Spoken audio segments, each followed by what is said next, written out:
People from Bahrain and just, Good evening, let's see here. So, yeah, good for Max. Really good for Max. All right, if you please take your seats, we'll get this show on the road. We've got got a big night ahead of us, so let's see where we're going to go. All right, so let's start. Vice Mayor Klein, if you would. Absolutely. We acknowledge that the Nisenan people are still here among us today, though nearly invisible. We understand that we are on Nisenan land that was never ceded, and the original tribal families have yet to recover from the near genocide of their people. As a resident or visitor in Nisenan land, we support the Nevada City Rancheria and Nisenan tribes in efforts to stabilize their people as well as their campaign to restore federal recognition.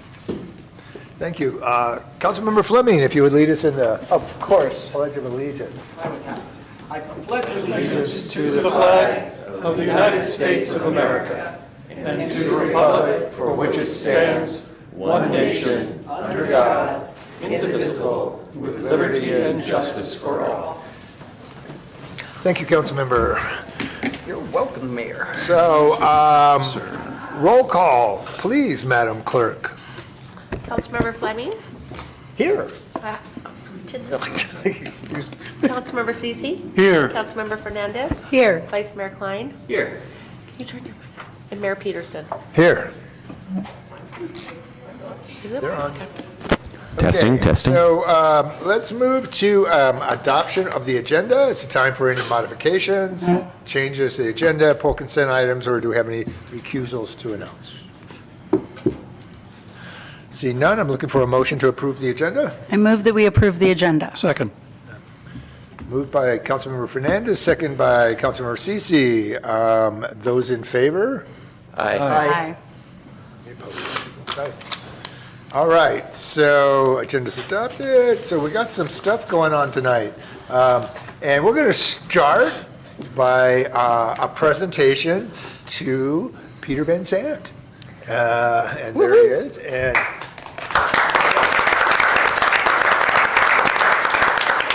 I'm going to go ahead and read this first, and then you can talk and other people can say nice things about you.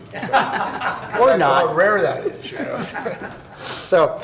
So the City Council of the City of Nevada City proudly recognizes Peter Van Sant for his invaluable service on the Nevada City Planning Commission.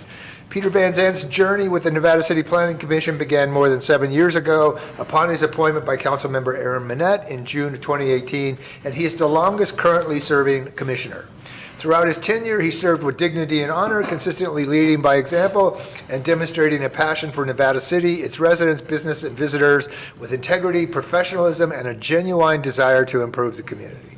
Peter has played a vital role in shaping the city's growth while preserving its unique character, architecture, and place in history. The work of Nevada City's Planning Commission often extends beyond the traditional work of similar commissions. The city is home to one of California's first historic districts listed on the National Register of Historic Places. The historic district is cherished by community members and visitors alike, and the Planning Commission is tasked with upholding special rules that must be applied to development within it. The city has unique natural and man-made environmental challenges and human challenges that make the processing of environmental findings especially challenged, and the city has an active public arts program that calls upon the Planning Commission to serve as the design review authority for public arts applications. Peter's commitment to his role was evident in his thorough preparation for meetings and active engagement in projects from conception to completion. He consistently empathized with residents and businesses, giving a voice to their concerns and ensuring that they felt heard, while also ensuring the obligations of the city municipal code were followed. His wisdom and expertise were instrumental in asking thoughtful questions, addressing issues proactively. I thought it said provocatively, but proactively. Depends on who you ask. And making informed decisions that help guide Nevada City's development. As Peter retires from the Planning Commission, we honor his service and dedication to the Nevada City and broader Nevada County community. His passion, professionalism, and genuine care for Nevada City's future have left a lasting legacy. His contributions will be remembered for years to come, and we wish him the best in his future endeavor. Congratulations. So I think we'll see.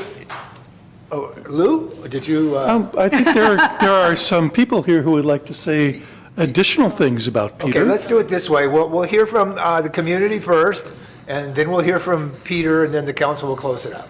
I do have something to say as well. You're part of the council. Terrible news, you've been elected. Terrible. So anybody would like to come to the podium that has something nice to say about Peter, would like to say something? You don't have to. There's no stipend for this. But they're keeping it down. Yeah, of course they are. I just wanted to say, after all that you've just read, he's obviously going to be a very hard act to follow. So, is Tom here? Jim. Hi, Jim. Is he here? Yeah. Oh, there he is. Oh, there he is. Good luck, Jim. That's a replacement. No pressure. Okay, that's it.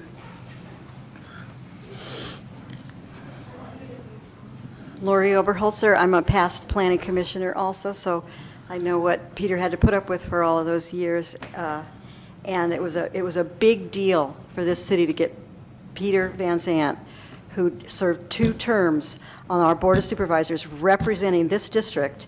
He was the guy that helped get Wild and Scenic through the Board of Supervisors. And then, he, even before that, from the Colfax Highway days and all of starting the Rural Quality Coalition, he has been a force for the environment in this community. All of those, from the day he moved to this county from the Silicon Valley, we couldn't have done everything we've done without him. And thank you very much, Peter.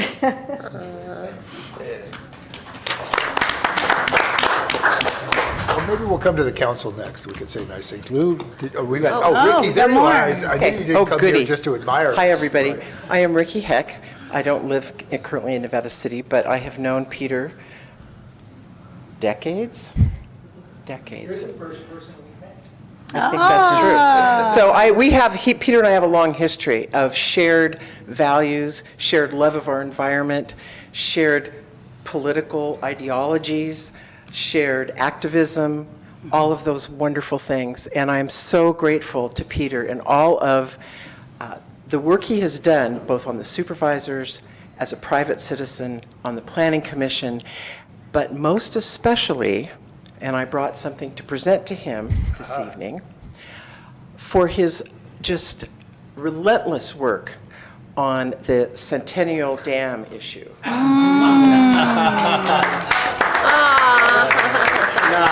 we won is at the bottom. Oh, that's great. So, Peter, thank you, and that comes with love from my heart, but also I just came from the Yuba River, state of the Yuba, and everyone there, Tracy and Peter Burns and Kurt Lorenz and all the folks that you know and that we've all worked with, and Maury and Karen Hull, all of those folks said to please let you know that their wishes and their love is sent. So, thank you. All right, thank you. So let's bring it back up here, and then we'll let Peter have the final say.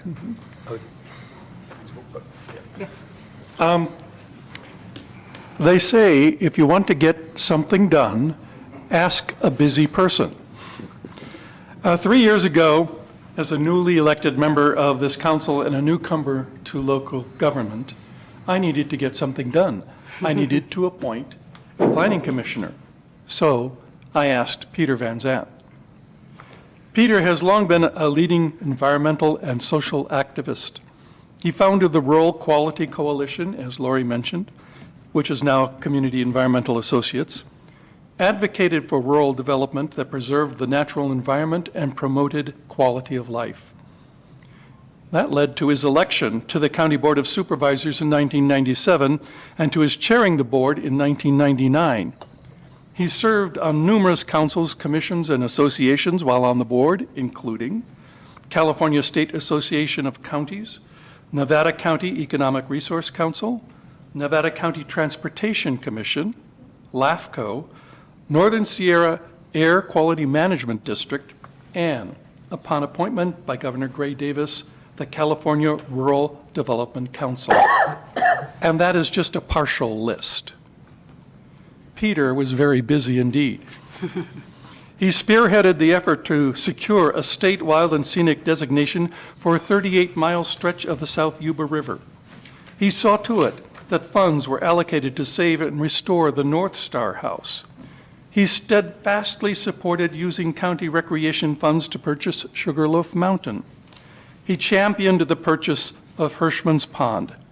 If there is a beloved, wild, and open space in or near our town, Peter has had a hand in securing it. And his influence was personal, too. In my early days, just in the campaign trying to get elected, he took time to explain to me the complex history of our city's water system and its relationship with NID. He provided data, documentation, and personal insight to a complex system that would have baffled me on my own. So I was delighted and relieved when he agreed to be my appointment to the Planning Commission. It is often lamented that one person can't do much. I disagree. Look at the accomplishments of Peter Van Zandt. Here is a man who saw what needed to be done and got busy. It is my honor to present this recognition to Peter for all that he has done on the Planning Commission and much, much more. Thank you, Peter. Very nice, very nice. So, Councilmember Fleming, you get the honor to follow that. Wow. I can't. I could never follow Lou, but I will try. I've gotten to know Peter over the years. During our first term, you know, I didn't know anything. I didn't even know I needed a planning commissioner when I first got elected. But I remember watching Peter's deliberation during various planning commission meetings, and I remember this. You know, this is somebody who really knows what he's talking about, but also has a very sort of calm and collected way of imparting, you know, any kind of information that he was, you know, imparting. And so it was it taught me a lot just watching you, Peter, and you know, and I've appreciated your dedication to the city. I've missed all this wonderful stuff you did before, but, you know, the stuff you've done for us in the last 6 or so years has been really remarkable, and I thank you so much for that. Mm-hmm. And I look forward to hanging out more now that you have some more free time. Thank you, Doug. Y'all can talk to Mary about that. Yeah, well, with both of you. Hi, Peter. Peter, I didn't know too much. As someone who's been here for not but about a decade, I didn't know the history of you in this place. And throughout this process, I've loved learning that and placing you at all of those places, at Hirschman's while I walk, and just all of those different places. I remember when you and Mary welcomed me into your home when I was running for council. You were some of the nicest people I met with. There were other folks that weren't so nice. You were so kind and nice. And I'm so happy to know that you had this prior history prior to the Planning Commission. We didn't always agree with you as a planning commissioner, but sometimes we did. And whether we agreed or not, I always had respect for you and your service to this place. And so thank you for your time and your service. I appreciate it.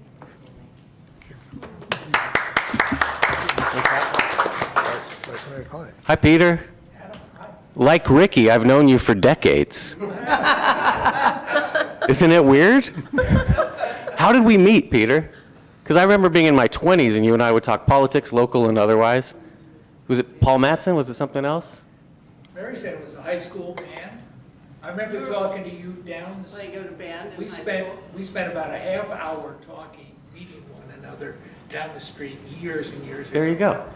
How about that? Music brought us together. That's beautiful. And I was already in office at the county. Yeah. And you were up and coming. I mean, this guy's. It took him a while. Took me a long time.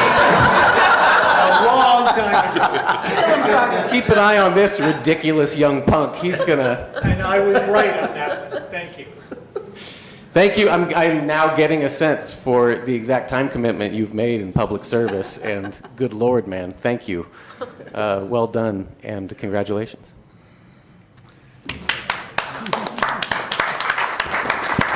Yeah, so Peter, I was thinking about 25 years, and I came to work for the county in 2000 for Nevada County and ran the airport. And Peter was on the Board of Supervisors, and I watched him take the NH 2020 ride, which was, was interesting. But we started working together then on a number of projects, cleaned up the airport, worked a lot on the county, and it was always great to work with Peter. I just, simpatico, we understood each other, a lot of common process in place, so somebody gets to drink when I say process, right? Yeah. And then, it was very funny. I left the county and was running my own consulting practice, and I said, screw it, I need a vacation. So I went to France for 6 weeks. As I do from once every 25 years, yeah.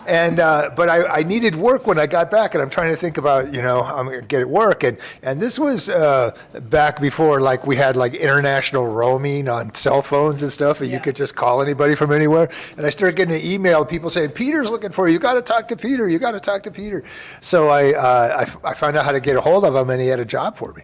And that was Golden Sierra Job Training Agency. And we came back and rebuilt that entire agency over about 18 months. And so, I never forgot Peter, and then I went on to Salinas, and, I'm there for 15 years. I'm trying to figure out what I'm going to do when I grow up, after that. And like Adam, right? Yeah. And I was thinking about what did I want to do with my house, because I kept my house and I'd rented it out, and figuring out that I was living in Monterey and the house was here, and if I sold this beautiful 3-story Victorian here, I might end up with a 1-bedroom condominium in Monterey, trying to figure it out. And I stopped for lunch at the Mexican restaurant, and who should walk in? Peter. Peter and Mary walked in.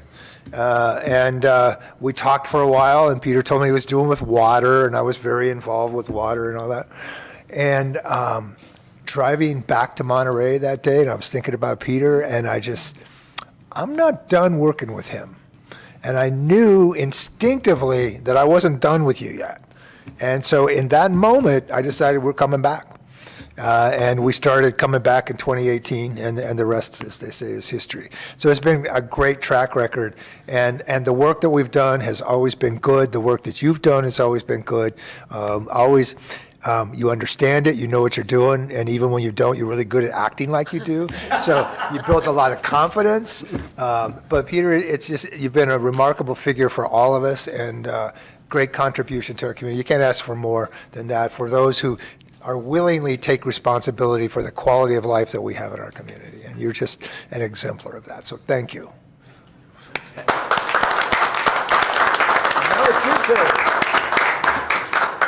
It's your turn if you'd like to stand up and say something. Or this guy. Roger Hicks.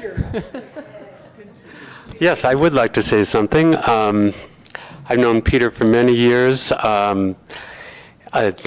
I had the privilege of working on your campaign, and you were instrumental in getting our South Yuba River protected through wild and scenic status. It was, you were critical in that work, and you've been such a wonderful contributor to the community in so many ways. It was a privilege to work with you at Circle. It was a privilege to work on your campaign, and you definitely deserve this honor from the community. So I just wanted to be here in person to thank you. And thank you all for honoring him. Okay, now it's your turn, Peter. Pardon me, I got a bad back, so I'm doing one of those things.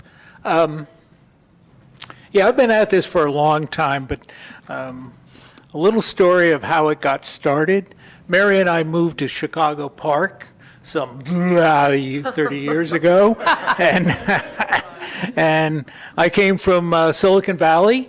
I was a tech guy, I was doing consulting, I was going to do that sort of thing, and then about 2 months into our new home, I read in the paper that Caltrans was going to take 174 and make it a freeway and cut down all the trees. And there was a group called the Colfax Highway Association and a phone number. I called. I called, and that was it. That started the whole thing, and it was community after that. And so here we are. I'm so happy to be here with you. I'm happy with what Nevada City does, and I can't say more. I could say more, you know me, but I won't. Thank you very much. It's so nice to be here after all these years and see all the good things that you do and we can do together. Thank you. I think we need a group picture down here.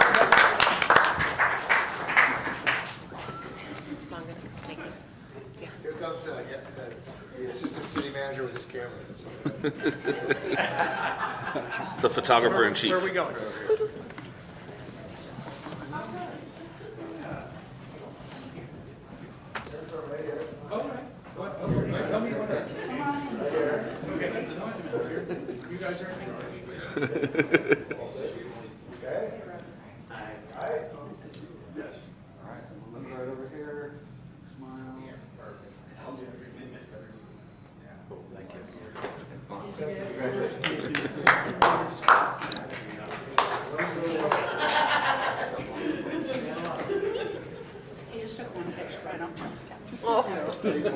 I think he's good. He took like 35 pictures. I'm not kidding. All right. Probably 10. Okay, We got a proclamation? yeah. So Ricky, where'd you get that shirt? First proclamation. So the Love Fest continues with Municipal Clerks Week. Woo! And Sean? Yeah. Thank you, Mr. Mayor. So I don't think there's a lot of jobs in government that people probably don't know exactly what they do, but they get to see the city manager, or the city council, the city attorney, or the city clerk on TV every now and then. But then that's added by complexity of, they're like, we have an elected city clerk, which we don't have anymore, and we also have an appointed city clerk. People get confused sometimes. So before we read the proclamation, I want to say a little bit about what city clerks do. And so they make the agendas and keep the minutes for all of the meetings. So that means in this city, the council meetings, the Public Arts Commission meetings, and the Planning Commission meetings. And by keep them, I mean keep them forever. Literally, we have the books from the selectmen. And as some of you may have received an email in this community today from City Clerk Emeritus Neil Locke, approximately 175 years ago today, 300 gold miners assembled in a saloon in town. It was probably pretty tight because 300 people in, let's say, Camino Cafe, that's pretty tight, to decide what they're going to name this place. 5 They knew Spanish words. 5 months Strange. before it became a state, they were in a territory of Mexico, and they came up with Nevada. So they didn't add the city for a long time to avoid confusion with the state of Nevada, which was the Utah territory back then. So that's how long our clerk has had to keep the record. So when you hear keeper of the record, in a place like this could be a long time. Clerks are the directors of elections. They're responsible for public noticing, which starts with us putting it up, agendas up on a board out here, maybe putting it in the newspaper, maybe putting it online, but it always started with nailing it to some piece of wood outside saying, hey, we're having a meeting, come and talk to us. Even before there was a Brown Act, there was an invitation for the public to participate, usually. And the clerk is a notary among a myriad of other things. So just wanted to share a little bit of history. 175 years is a long time, by the way, for this town. About 10 to 12,000 years before that, it was home of the Nisenan, still is. And so I will give it back to the mayor to read the proclamation that Gabby's going to receive this evening. Okay. I also want to speak to the clerk as the keeper of the process. All of these reports flow through the clerk, and she keeps the history of the entire city, as Sean said, but every document in the city pretty much passes through the hands of the clerk. And they can also, that's why you're always nice to them, so they don't lose your staff reports. So Okay, 56th Annual Professional Municipal Clerks Week, May 4th through 10th, 2025. Whereas the Office of the Professional Municipal Clerk, a time-honored and vital part of local government, exists throughout the world, and whereas the Office of the Professional Municipal Clerk is the oldest among public servants, and whereas the office, not the person. I was going to say. Whereas the Office of the Municipal Clerk provides the professional link between the citizens, local governing bodies, and agencies of government at other levels. And whereas professional municipal clerks have pledged to be ever mindful of their neutrality and impartiality, rendering equal service to all. Whereas the professional municipal clerk serves as the information center on functions of local government and community. And professional municipal clerks continually strive to improve the administration of the affairs of the city, of the affairs of the Office of the Professional Municipal Clerk through participation in education programs, seminar workshops, and the annual meetings of their state, provincial, county, and international professional organizations. And whereas it is most appropriate that we recognize the accomplishments of the Office of the Professional Municipal Clerk, now therefore be it resolved that the City Council and City of Nevada City hereby proclaims the week of May 4th through May 10th, 2025 as Professional Municipal Clerks Week, and further extends appreciation to our professional municipal clerk, Gabrielle Christakis, and to all professional municipal clerks for the vital services they perform and their exemplary dedication to the communities they represent. Here, Thank you, Gabby. Want to say anything? I know that's your favorite part. That started with the Pledge of Allegiance. No, I just want to say I appreciate each and every one of you and the city. It's a great city. I couldn't have asked for better. So thank you all. Oh, And thank you, Gabby. We couldn't do it without you. Yeah, somebody has to do that. You are the vibe. Okay, you can pass this down to her. It's like, there you have it. Okay, very good. So now we're moving to the consent, wait a minute, public comment. Yes, public comment. Government Code Section 54954.3 provides that any member of the public may address the city council on any matter not on the agenda that is within the subject matter jurisdiction of the city.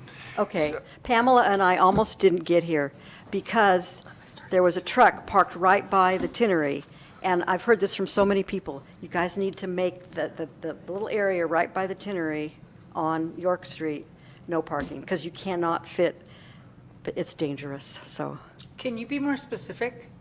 Well, right where the Tinnery hits the pavement, you're allowed to park there, apparently.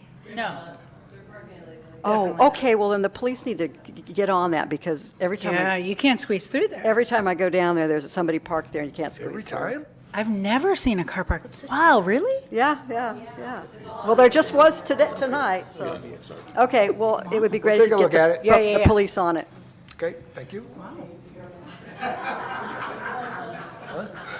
Red curbing. Well, that's okay. We've given enough of the announcement of public comment Get out that there we with the can red paint. continue. Did you finish it? Is there other public comment of such great urgency? That the mayor cannot finish his? Seeing none, we'll move on. And to the consent agenda. All right, so all items listed under the consent agenda are considered to be routine in nature and will be approved by one motion. There will be no separate discussion of these items.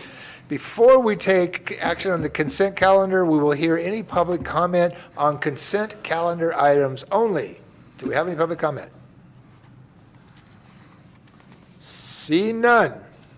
Looking for a motion and a second. I move we approve the consent agenda. I second. Motion by Vice Mayor Klein, second by Councilmember Cece. Roll call, please. Councilmember Cece? Yes. Councilmember Fleming? Yes. Councilmember Fernandez? Yes. Vice Mayor Klein? Yes. Mayor Peterson? Yes. Motion carries 5-0. Okay. All right.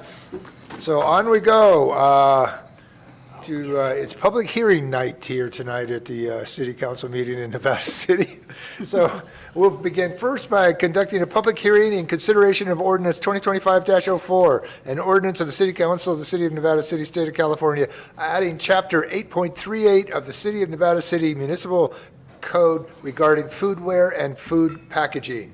Sean, take it away for the first reading. Thank you, Mr. Mayor. On April 9th, or your last council meeting, we introduced this ordinance and you called for tonight's public hearing. Earlier in April of 2024, after a impassioned presentation by Shirley Frericks, the council directed us to develop an ordinance similar to the town of Truckee's, but also to learn from their experiences with regard to single-use foodware reduction ordinance, specifically with the intention to comply with various recycling and solid waste laws, to ban styrofoam in single-use to-go containers, and to require reusable containers for on-site dining. On March 10th, the Economic and Community Development Committee reviewed a draft ordinance and recommended the ordinance be considered for adoption by the City Council with a couple of revisions. It had been seen by that committee and predecessor committees a number of times as well. I would note that while we've been working on this for a long time, since I've been here with the Chamber of Commerce and with various businesses, and we have hospitality meetings and restaurant meetings where we talk about these kind of things, unlike most other towns where this could be pretty contentious and people might be upset, especially restaurant owners, even the folks that use styrofoam that we've talked to, they're like, oh, this seems like the right thing to do, and as long as we can use the ones that we still have, they seem pretty amenable to doing it, which is wonderful, and it speaks volumes about our community, and we can't always have our eye on what's right for the environment, but when we're reminded of it, I think pretty uniformly in this community, people say that is the right thing, we should be doing that. So what's before you is a small step in that direction. It is aligned with some of the changes that have gone on at the state, and it'll be part of our process to work with the vendors, and we'll talk about the timelines here in a second. But since we started this process, our food vendor landscape has changed, right? So some businesses some restaurants have gone out of business and reopened, some with the same names, some with the same people, some with different names and different people. So we try to keep in contact with them, although I would say the majority of our food vendors have been around for a very long time. We heard Food and Juice just celebrated their 20th anniversary yesterday. We were at a meeting, I think. So wonderful to hear about those. So the provisions of the ordinance are relatively straightforward. They apply to, as I said, prepared food vendors, which basically means anybody that makes, packages food in any fashion in the city. So it's got a whole list of things: breweries, distilleries, kombucheries. Can anybody spell kombuchery? So as long as they're preparing it to be sold on or off its premises. Basically, the only people that sell food that this doesn't count to is if they sell food that they got already packaged, they don't touch the packaging at all. The person picks it up and walks out the door with it, a bag of chips, so to speak. So for everyone that's doing anything other than selling that bag of chips that they didn't touch the packaging on, they're pretty much applicable to that. Effective August 1st of this year, expanded polystyrene, EPS is the term for styrofoam, will be prohibited for food packaging. There's an exception in there for coolers or ice chests because they already come in that fashion. They're not being used in the packaging of food, as well as food packaged outside of Nevada City. There's an exception to that exception, and that includes eggs. Eggs can't be in styrofoam even if they're packaged outside of Nevada City. SPD doesn't carry eggs that are in styrofoam, so and neither does Cal Organics, so that's not a challenge for us, but it will stay that way now. Also, August 1st, 2025, a restaurant or other food vendor shall not provide any single-use foodware accessory or standard condiment package for single use to customers unless it's requested by a customer. This is already the law in California under CalRecycle. This allows us to enforce it. We're not looking to be the ketchup police or the spoon, fork, and knife got packaged in the same package police. This gives us an opportunity to engage with our businesses to have the shared discussion of how we can reduce the stream of waste into the landfill, what eventually we might be able to compost, how we might be able to help them with edible food that still could be eaten by a human and get it to a human to be eaten. If it's past that point, how can we get it to a chicken or to a pig if the restaurant doesn't already do that, so that it doesn't go in the landfill? Because the two things that create the most amount of methane in our landfills are food waste and styrofoam. So that's what we're trying to tackle, the big ticket items. And while we're a small city, we're still producing food and still, until 30 days from our next meeting, allowing styrofoam and to go to containers. So that's the impetus to address these things. So, and then the last piece is effective March 1st of 2026, prepared food served for consumption on the premises of a prepared food vendor only using reusable foodware. The reason for that time difference is we have a couple businesses in town that serve on site that don't have dishwashers today because they use, paper and cardboard and other kinds of things. So it gives us time to work with them to put those things in place so that they can accomplish that. There are some carve-outs in there. This only applies to dine-in.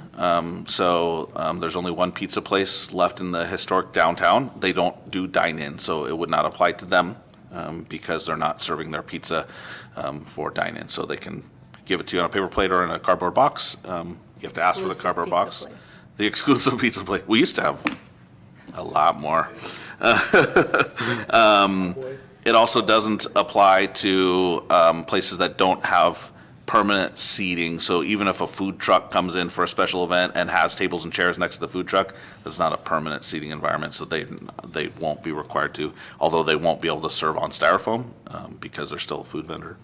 And then the last two carve-outs that came about from talking to the individual, or to our food vendors and their individual needs, were dine-in ice cream cups. So for our ice cream vendors in town, and we have more than one in the historic district, I think two more than one, most people get their ice cream on cones. And if they get it in a cup, the 1 out of 100 people that they're going to serve that, warm afternoon, it doesn't make sense to have that infrastructure to account for that. So I'd like a follow-up on that data. I don't know that that's accurate. 1 out of 100 get it out of a cup. I said if there were. I'll bring back a report. You made it up. Approximately. Approximately. I'm going to put a little tilde in front of it. I'm a cup person. A lot of cup people. Oh, okay, well, now we're going surprised with now how we many have to cups change the ordinance. The council will have to eat out of reusable containers. All others will still be exempt. Thank you for that. And the other is popcorn buckets. So it's essentially not economically feasible to require a movie theater to serve their popcorn in a stainless steel container and wash that and those kind of things. I would note, as we did when we introduced this last meeting, that the Onyx Theater in the Seven Hills District uses PPI certified compostable buckets already and collects them for that purpose so that they aren't going into the waste stream. So they are ahead of our ordinance anyway. So we're not giving them anything special. They're just going to keep doing what they're doing. So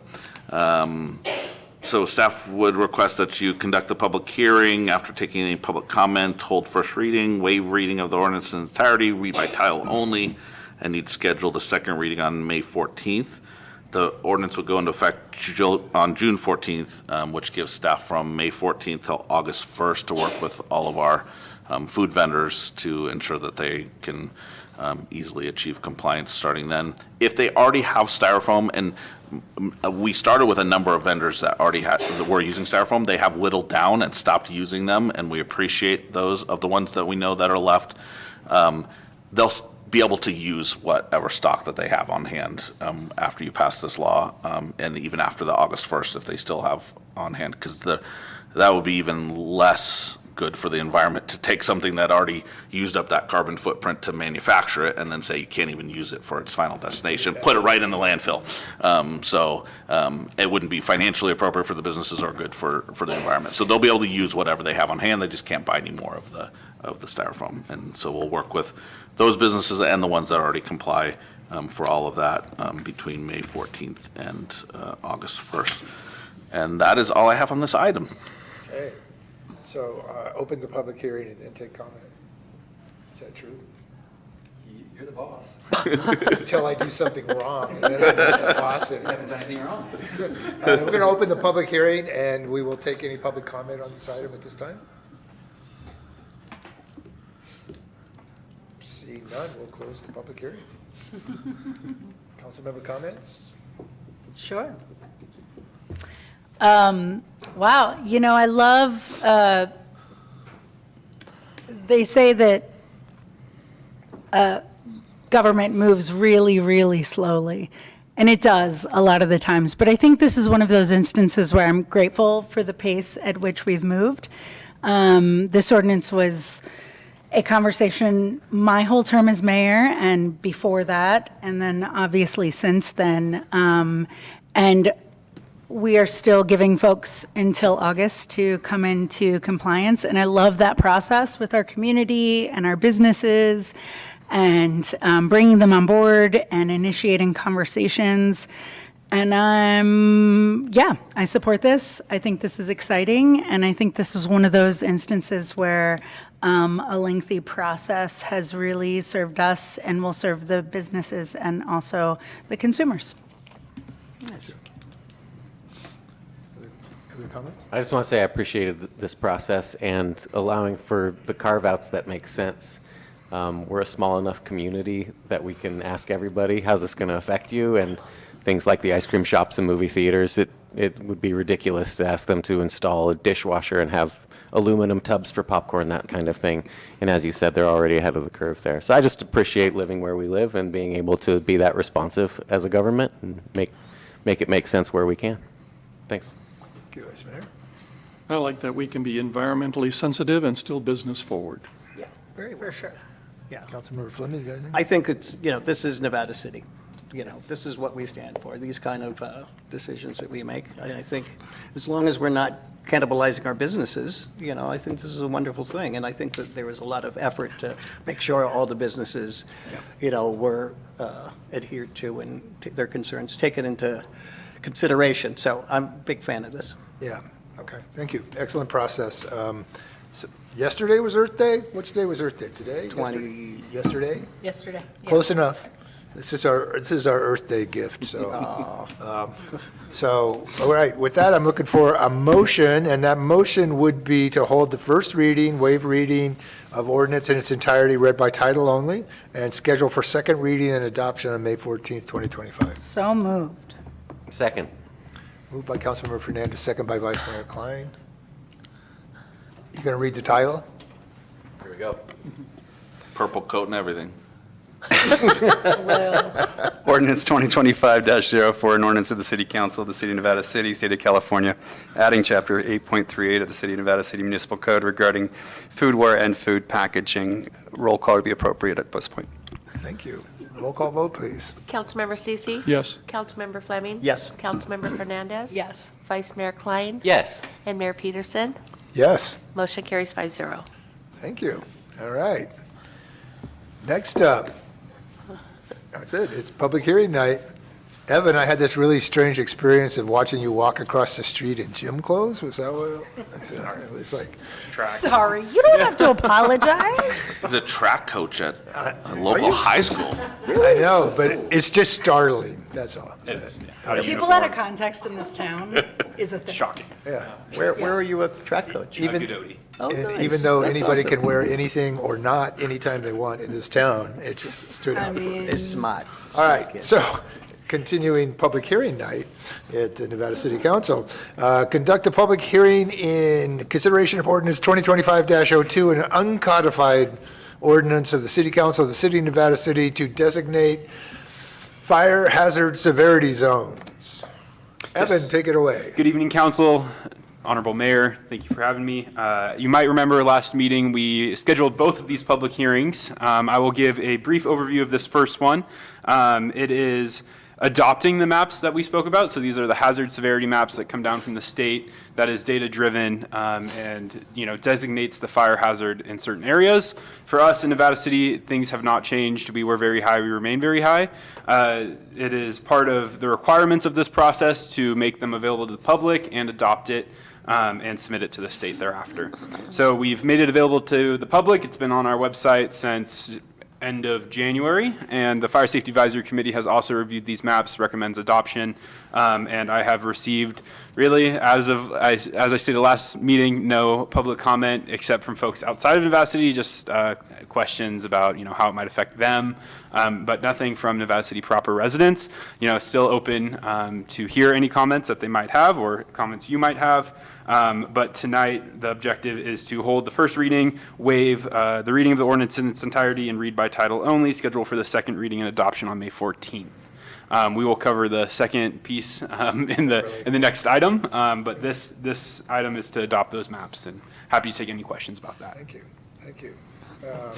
So we'll open it up to, we'll open the public hearing and public hearing and open it up for public comment. Any public comment on this item?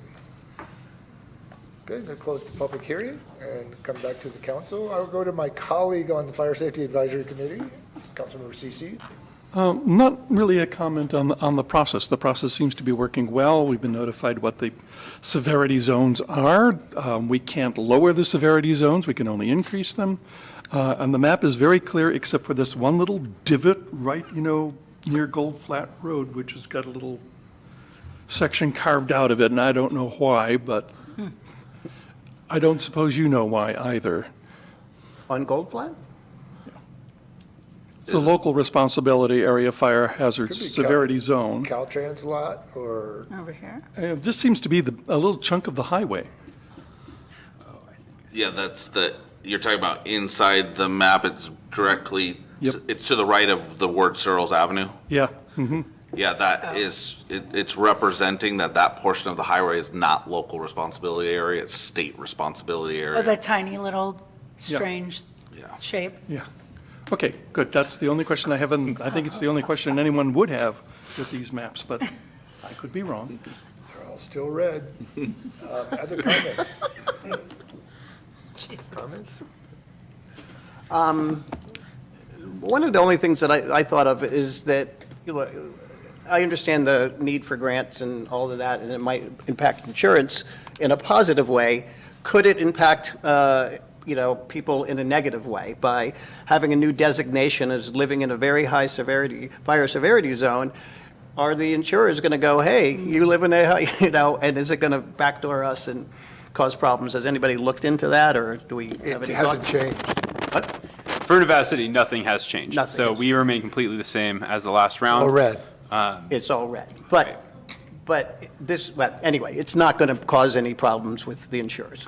I think the problems that are there are currently there, and The problem these, is that it's red. these maps will change, will not enough. change that. Fair enough. Yeah. Fair enough. Yeah. That's all. But it is a concern, I don't want to speak for Grass Valley, but certainly is on the mind of the citizens of Grass Valley, because they have traditionally not been all red. They're still not all red, but they're mostly red at this point, so very high, and that's, they have a concern that they might face the same challenges that others in the very high have seen with insurance cancellations, having to participate in the FAIR plan and things like that. What we can tell people for sure right now is their best bet in that regard, even though it can be a challenge, is to maintain their property in compliance with our defensible space and vegetation management ordinance. It is the best practices ordinance compliant with both state and county regulations, and it is it doesn't mean that they might not do something with your insurance, but if you're not compliant with those things, then that's the checklist that they're going to be looking at anyway. So if you ever need any help with that, Evan and Camille and the OAS team are here to help. They'll be starting inspections very soon, and they can always do an inspection earlier if you need, if it can be helpful for your fire insurance. How many parcels actually move into the high severity zone. Are there any ones that are moving in at all? No. Not at all? Nothing. No Okay. Yeah, change. nothing No changed. change. Okay. It's just that the way we have to adopt it annually for the state Okay. requirements. Okay, looking for a motion, and the motion would be to hold first reading, waive reading of ordinance entirety, read by title only, scheduled for second reading, adoption May 14th. I so move. Second. Moved by Councilmember Cece, seconded by Vice Mayor Klein. I'll do it this time, Dean. Let's see. Consideration of ordinance 2025-02, an uncodified ordinance of the City Council of the City of Nevada City designate fire hazard severity zones. All right, roll call vote, please. Councilmember Cece? Yes. Councilmember Fleming? Yes. Councilmember Fernandez? Yes. Vice Mayor Klein? Yes. Mayor Peterson? Yes, Motion carries 5-0. thank you. And imagine that. Hey, Evan, when'd you get here? There's another public hearing in consideration of ordinance 2025-03, an ordinance of the City Council of the City of Nevada City to amend Chapter 15.16.010 of the Municipal Code entitled Zones Designated by the Fire Chief. Evan, take it away. Yes. So this is, within our review of these hazard severity zones and looking at our code, it was not up to date with the current standards from CAL FIRE and the Board of Forestry. So in that, we need to change our wording. In the past, it did say, you can see it in your staff report there, that the fire chief could lessen the severity. That is not the case per state law. So in our code, we're changing it basically to say that the fire chief cannot do that. They can only make it more severe. So going from less severity to more severity. And you can see that red line item. I remember Councilmember Cece from our last meeting had a great point for one of those edits that should be corrected in there. And that was in the first bullet point. The main item that you see changed there is taking out letter C, which is that text that says the fire chief can change that, which they cannot. Okay, I'm going to open a public hearing again. And any public comment on this item? Seeing none, I will close public comment and come to council. Any comments by anyone? Okay, looking for a motion and a second. I move that we do. Do that. I'm not going to read I it. second that we do. And it's a repeat with Councilmember Cece with the motion and Vice Mayor Klein with the second. Okay, which is consideration of ordinance 2025-03, an ordinance of the City Council of the City of Nevada City to amend Chapter 15.16.010 of the Municipal Code entitled Zones Designated by the Fire Chief. Roll call vote, please. Councilmember Cece? Yes. Councilmember Fleming? Yes. Councilmember Fernandez? Yes. Vice Mayor Klein? Yes. Mayor Peterson? Yes, Motion thank you. carries 5-0. Thank you, council. Thank you. Yeah. Thanks, Evan. Sure. Evan. Okay, so we've had a request for an emergency bio break. Emergency. Or urgency. So 5 minutes. that's 5-10 minutes, just come on back. I know I could have, but why would I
All this back together. Well, then pick the And time. what we have here is a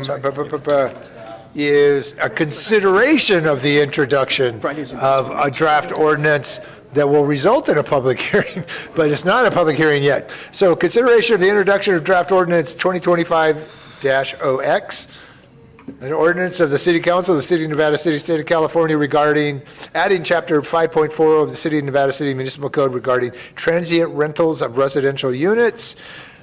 Take it away, Sean and Lisa. Thank you, Mr. Mayor. Yes, this is not a first reading. This is not adopting or starting the process of adopting the ordinance tonight, but it is the first step towards addressing a concern that came up through the community in our strategic planning process. Obviously had been there for longer than that, but in our strategic planning process, people noted the impacts of whole house rentals or Airbnb or VRBO or a variety of other terms on the availability of long-term rentals in our community. And there was also comments in our strategic planning process of that the use of those were beneficial to some of our community members, and the only way they were able to afford to continue to live in their house, especially in a post-COVID environment. So it came up as both a positive and also as a negative in the strategic planning process. That was ultimately integrated into the business strategic initiative in your strategic plan. With a specific goal to evaluate the impacts and to look towards a new ordinance that would address the modern needs of the city with regard to short-term rentals. No one could have envisioned, well, I shouldn't say no one, but the intent of the ordinance that we have in place today was in a pre-COVID, pre-explosive growth of Airbnb environment. So it wasn't written in, contemporary times. So obviously there's going to be things that change. And it was a voter initiative. So it was community members got signatures for the initiative, and it was adopted as written by the council when it was brought forward to the council. And because of that, it can't be changed without the voters giving their consent to change it. And so the process that we have been going through is to create an ordinance that better represents the contemporary needs of the community and is also flexible, that the council can change it over time to ensure that it continues to meet the ongoing needs of the community related to the availability of rental housing and other considerations. Knowing that the only way it could work would be essentially that the existing ordinance would have to be repealed at some point. So tonight, we're going to present the ordinance that has gone through a number of iterations and ask that you consider that ordinance be, it's imperfect, right? It will need further revision, further talk with this council and with this community, but consider it the first step, and then ask that if it is so, that you give us direction to work towards removing the current ordinance, and we'll talk about at the end what that generally looks like. There are a number of options there, but essentially, a voter initiative to repeal the existing ordinance could occur, and then subsequently the council could put this ordinance in place. The council could put a repeal of the existing ordinance on the next ballot, which is June of 2026. And then if the voters approve that, it would be repealed, and then they could put this ordinance on the ballot, and any kind of configuration of that, right? And the voters could also bring their own initiative, as has happened in this case twice on this same item when it initially came into effect. So the Housing Committee took up this issue. That was then Mayor Fleming and Vice Mayor Fernandez in January and September of 2023. They met several times on it, and then eventually Economic and Community Development Committee in July of 2024. That committee had public meetings in August and September of 2024, and then ultimately a community workshop on the impacts and opportunities to improve the ordinance, October 21 of 2024. The input from that meeting, that workshop was placed into 4 broad categories. First was adjustments to the ordinance to address parking noise and other good neighbor concerns. Second was protections, support for owner-occupied short-term rentals. Number 3, eliminate whole house short-term rentals and/or a cap at a maximum number of whole house short-term rentals. And number 4, support local owners using short-term rentals as a business model. February of this year, the committee had another meeting addressing the input from the previous workshop in those 4 categories, and a bullet point listing of items that could address those 4 categories. At that meeting, those that attended, and these were well-attended meetings, so it was good to see the input. There was voting on each of those items, what people could support, what they couldn't support. Sometimes, what if, sometimes there's voting, what if it was this condition? What you see in the attachment to this packet is a spreadsheet that shows all of the items that were brought up, the ones that were essentially voted on that they should be included in the ordinance or excluded from the ordinance, as it were, and where they are in this draft ordinance. So, for example, there was an item that was considered that was every short-term rental shall have a landline telephone. And it's a common clause in many short-term rental ordinances. It's intended so that occupants could access 911 if needed. I don't think there was a single person in the room that voted yes for that. So maybe one. There was one, okay. So that was not included because it was a consensus opposition to including that item in our new ordinance. So that is how kind of those items were collected and then eventually assembled into the ordinance as you have in front of you. There was one change recommended by the committee at the last meeting. It's redlined in the draft ordinance, and that is essentially that the cap on short-term rentals, which people commonly refer to as whole house rentals, so not owner-occupied rentals, could only be reduced or maintained by the council. Could not be increased, couldn't be added to by the council. So that was a change recommended by the committee at the last meeting. So the draft ordinance has the following fundamental components and requirements. Again, we're not approving these tonight. This can obviously be changed and should be changed if we can make a better product for the community as we move forward.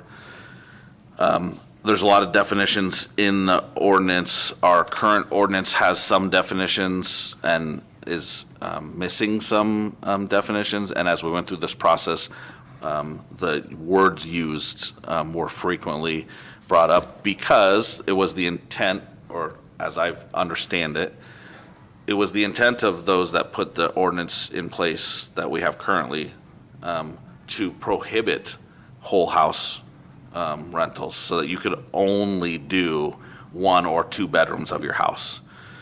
That's not the actual language that's in there, so that's not what holds. And so it says 1 or 2 units, and it defines a unit as including the whole house. So you could do the whole house and the ADU in theory as 2 separate units. So definitions become important as to the operability. So notably different in this ordinance from our existing ordinance is that we establish short-term rentals and hosted short-term rentals. Colloquial term for short-term rental, whole house. For hosted short-term rental, owner-occupied short-term rental. So those are 2 different categories and defined separately in this draft ordinance. There's a section on the requirements for permits to be able to operate any of these. Section on administration and regulations of note in there would be that permits would only be issued with an effective date of January 31st, running through January 31st of the next year. everyone would be licensed in January of each year. And so whether renewal or new, and the reason for that is it means that staff's work is only done once a year. They send out the letters to everybody in October, hey, you got to renew in January. In November, hey, did you know you have to renew in January? In December, you're going to be late if you don't renew in January, and then January they get a phone call. If there were going to be additions, that would come after all the renewals and the cap was to be set that we'll talk about here in a little bit. That would be the point where additions would be made, but all of them would then renew January 31st, which means all of the applications are on the same TOT cycle, their business licenses and their permits for short-term rentals are all aligned at the same point. A wait list would be created. So if somebody left, so there's a cap, and if somebody left the cap, there wouldn't be an opportunity for someone else to come right back in to fill that gap. There would be a wait list, and that wait list would wait literally until January of the following year to see if there was any available vacancies after the council reset the cap. If there was, the wait list would be used. If there wasn't, the wait list would continue to wait. There would be a cap for, as written, this is all as written, so obviously can be changed if you would like. There would be a cap for both of those categories, for short-term or whole house, and hosted or owner-occupied short-term rentals. Those caps would be established by the council on an annual basis. Initially, everyone that has a current in good standing permit for short-term rentals in the city would be able to come into one of those two categories, and you couldn't set the cap lower than that. So all of them get to come in, and you would place a cap. You could place it right at that same number, or you could adjust it. Those caps operate independently. Presumably, you could change it at any time, but the normal practice would be that you would get a report from us in December of every year with what the status was, how many were in at the beginning of the year, how many had left if a house sold and was no longer in the program. And then you could, with that data, you could decide what the relative impact is and set the cap. So for the hosted or the owner occupied, you could leave the cap, you could decrease the cap, or you could increase the cap. So you could allow more. For the whole house or just the straight short-term rental, your only option would be to keep it the same or to lower it. So as people left or sold their houses, you could keep pushing it down, but you wouldn't be able to, under the ordinance, increase the number of available whole house short-term rentals. There's a list of operational standards. These were broadly supported by those that were in attendance. We had a lot of discussions on some of the nuances, but both owners and operators of short-term rentals and non-owners of short-term rentals generally were supportive of these. In their broad categories are operator responsibilities and record keeping, including that they would have to share information about their tenants with the city, post the things that we require them to post, not post things that are prohibited on their online listings. Local contact persons, parking, there would have to be a parking plan, noise considerations, trash collection, interior posting requirements, smoke alarms and carbon monoxide alarms, fire extinguishers and ash cans, visible addressing, a requirement for fire and other inspections. So there would be an initial and then an every other year, unless there was a problem, inspections of these properties to ensure compliance with all of these items. Requirements about advertisements or advertisements. Advertisements. And then requirement that new permits issued after the implementation of the ordinance would be subject to 2 additional requirements. So the folks that have a permit now get placed into one of those 2 new categories. Anybody that would be added afterwards, if there ever was anybody added afterwards, would be subject to 2 additional requirements. One for on-site parking plan, so their parking for their permit for short-term rentals would have to include parking on the premises of the short-term rental, not street parking. And a buffer of at least 300 feet between permitted locations. This wouldn't apply to existing ones that came into the categories that are in good standing today, but essentially we would go on the map, on the county assessor's map, draw a 300-foot circle, and if it touched any other permitted short-term rental or hosted short-term rental, a new one would not be allowed in that location. And then there's a list of prohibitions. Most notably, new permits would not be issued to locations that we say are intended to increase available long-term housing, and by that we mean state laws passed to lower the threshold to achieve additional long-term housing units. Those are accessory dwelling units, junior accessory dwelling units, apartments, multifamily housing units, things like that would not be allowed. Existing ones could continue. So if there was an existing short-term rental in an ADU and the owner lived in the house, for example, that could continue, but no new ones would be allowed under those prohibitions. There's prohibitions related to the fact that permits would not be transferable in any means. You couldn't even get on the wait list for 365 days after the property sold. So not only could you not continue to be a short-term rental, you couldn't even get on the wait list. Camping, outdoor fire use, subletting, special events would all be prohibited. Some of those are prohibited in our ordinance as they are now. But all of these things would have to be listed on the listing and noted for the tenants as they come into the building, which makes it much easier for us to enforce those things because it says you can't do them.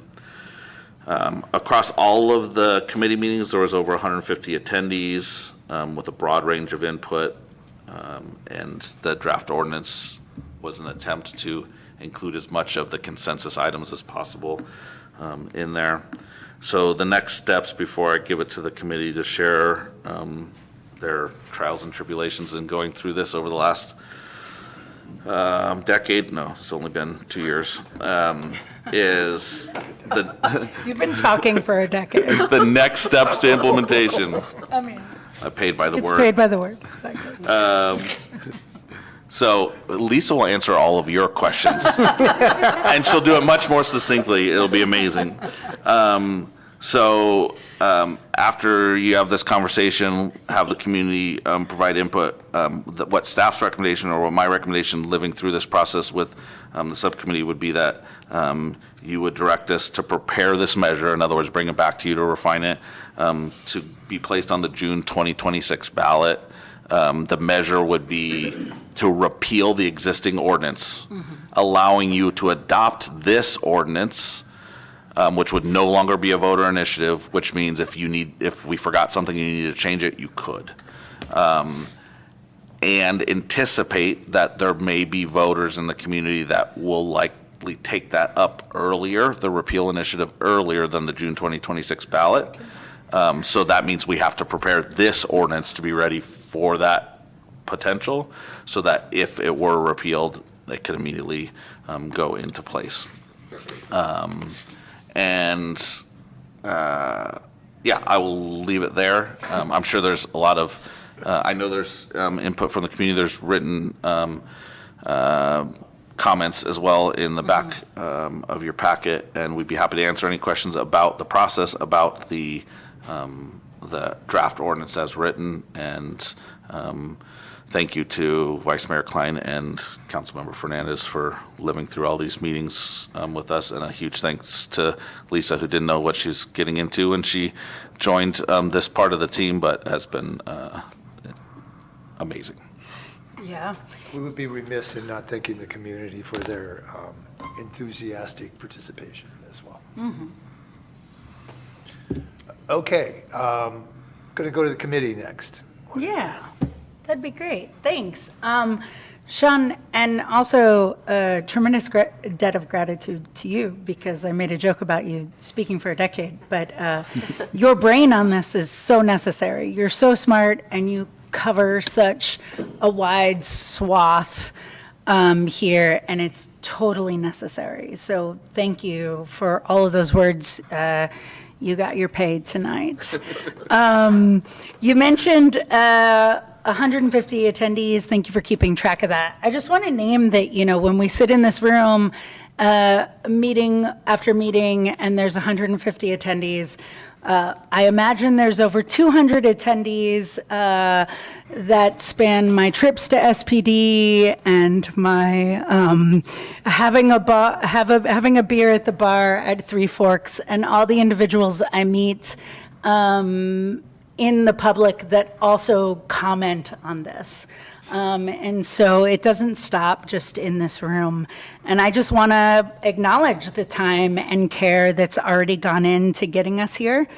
As a long-term member of the Housing Committee, I've been in conversation with staff. Doug and I were, as mentioned before, about revisiting this ordinance for years. And over those years, staff has done foundational work. We've purchased short-term rental tracking software. We've learned the software. We've brought hosts into compliance for the first time ever since the ordinance was established a decade ago, and began to engage the public in a deeper way. So just acknowledging that. And then when Adam joined the committee last summer, he and I both agreed that this issue needed to be a priority, because we're in a housing crisis. Maybe you've heard. And it's not just us, right? This is the entire state, the entire nation. And while revising this ordinance won't fix everything, it is one of the tools that we have. And I do think that we owe our residents the use of all of our tools wisely. Our housing context, as Sean had mentioned, has changed. Long-term rentals are harder to find. I am the renter on council. I can attest to that. Young people, working families, even staff are struggling to live here. And over the past year, we've heard from all sides, short-term rental owners, renters, workers in town, realtors, hotel and inn owners, preservationists. This draft you have before you tonight is a product of that dialogue and all those voices. It's balanced, it's more enforceable, and it's better aligned with our community values. It aims to discourage speculation and wealth extraction that displaces people. And it also recognizes that some of our neighbors rely on short-term rental income to remain living here. This is not a cut and dry issue. It's not black and white. Short-term rentals have become a part of a complex housing ecosystem. And I think what Adam and I and Sean and Lisa and I have done here in collaboration with the community approaches this issue in that spirit. So tonight, I just want to remind folks that this isn't a finish line. It's a step forward in what will continue to be a long and evolving conversation around short-term rentals in Nevada City, or a process, if you will, Mayor. And the ordinance in front of us, again, it's been shaped by a year of public input, committee work, staff work, and compromise. It reflects an effort to balance urgent housing needs with the realities of residents relying on short-term rental income. And I do want to speak directly to a concern we've heard from a group of community members, which no doubtedly we will hear tonight as well, a desire to go further and eliminate all whole house short-term rentals. And I want to say that I do understand that. I understand that perspective. I understand concerns about housing access and preserving neighborhood character. That's a very real thing here. But the committee at this point is not ready to support a blanket ban at this time. What we've come to realize is that there are real people behind some of these listings. There are retirees, artists, small business owners, longtime locals, and right now we don't have the data to make fully informed decisions about who exactly is operating all of these short-term rentals. But if we continue to move forward with this process, by the year's end, we'll have better tools. We'll have tools of data, caps, compliance mechanisms that will allow for smarter, more strategic policy. But in the meantime, I personally am not willing to impose overly punitive measures based on incomplete information at this time. If we decide differently in the future, I am absolutely open to that. So tonight, I just want to say that the committee supports moving this draft forward, not as an endpoint, but as a foundation. So we ask that we finalize this ordinance, that we're ready to act if and actually when our community voters repeal the current rules. We can keep listening, we can keep improving, and stay committed to balancing the housing needs of our community with the economic realities that so many people are navigating every day. And so with that, Adam, please add to that. Well said, Daniela, and thank you again to staff, because this has been a long process. When I first ran, a huge part of why I ran was I was seeing friends who, like me, grew up here, were having the hardest time finding a place to live in the place where they grew up and where they were hoping to raise their kids. These are real people, I know them personally, and they were having a very hard time. And it's not Airbnb's fault completely. This is one piece of a larger puzzle, and there's other issues we need to get to next, once we handle this. But I do recognize, and it makes my skin crawl, the idea of people using our community as a way to make money, and they have no love for this community. They just see it as a way to make money. It makes me nuts. And ideally, there would have been some language in here giving preferential treatment on the waiting list to people who actually live here, having their families here and so forth. Apparently, there was some issue in South Lake Tahoe. Dean is nodding. Where South Lake Tahoe was endeavoring to favor their citizens over people who from out of town were buying up properties to Airbnb them, and they got in legal trouble for that, and so we're trying to avoid that step. I would have really loved to have given preferential treatment to people who live here, but that's... I think, for clarity, I do believe that that is still to be determined, whether that is okay or not, and so we're holding on to, we're not doing it yet, Yeah. but depending on the judicial findings, we might be able to implement that later. which to me would be ideal. Yeah. That said, I also want to point out, Daniela was talking about, there are people doing whole house rentals who are real people in this community, and I want to give you one example. I will not use her name, but this is a local business owner who was born and raised here, whose kids were born and raised here, and when she and the father of her children split up, and he moved out of the house that their kids were growing up in, in order to afford to keep that house and not move her kids out of the only home they've ever known, on weekends, she would rent out that whole house and stay with a boyfriend. And that let her keep her house. And if we got rid of whole house rentals, people in that position wouldn't be able to have that option. She was always a 3-minute drive away in case there was a problem at the house. And just saying all whole house rentals have to stop would have removed that option from this person who gives more to our community than you can imagine. So you can't just think these are all out-of-town millionaires exploiting our town. These are people who are as tied to this community as anyone. So that does happen, and I think the ordinance that we've put together thus far allows for some grace for people in that position, while at the same time, hopefully, adding enough hoops to make it discouraging for people from out of town to try to cash in on what has been built over time into a very sweet city. So with that, should we take public comment?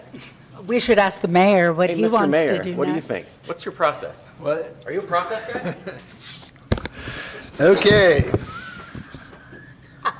Thank you, council members and vice mayor. We'll go ahead and take public comment on this item. Did you want to do questions first? Questions of staff? I think he wants to do public comment. I want to do public comment first.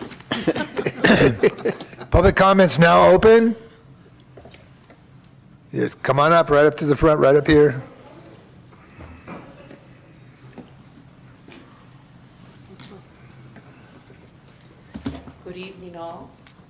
I was one of the individuals here last Tuesday, a little over a week ago. What I found amazing was that the parking, I guess my main gripe is the parking. Parking cannot be enforced, which makes the whole ordinance, or that part of the ordinance, moot. Don't put it in if it can't be enforced. I've lived in my house since Adam turned 6 years old, to put how long I've been in my place. And I didn't even know you then. Welcome to town. Welcome to town. You know, I'm on Niles Street, and it is the thoroughfare down to Pioneer Park, but it is also a very fine neighborhood on Prospect Hill.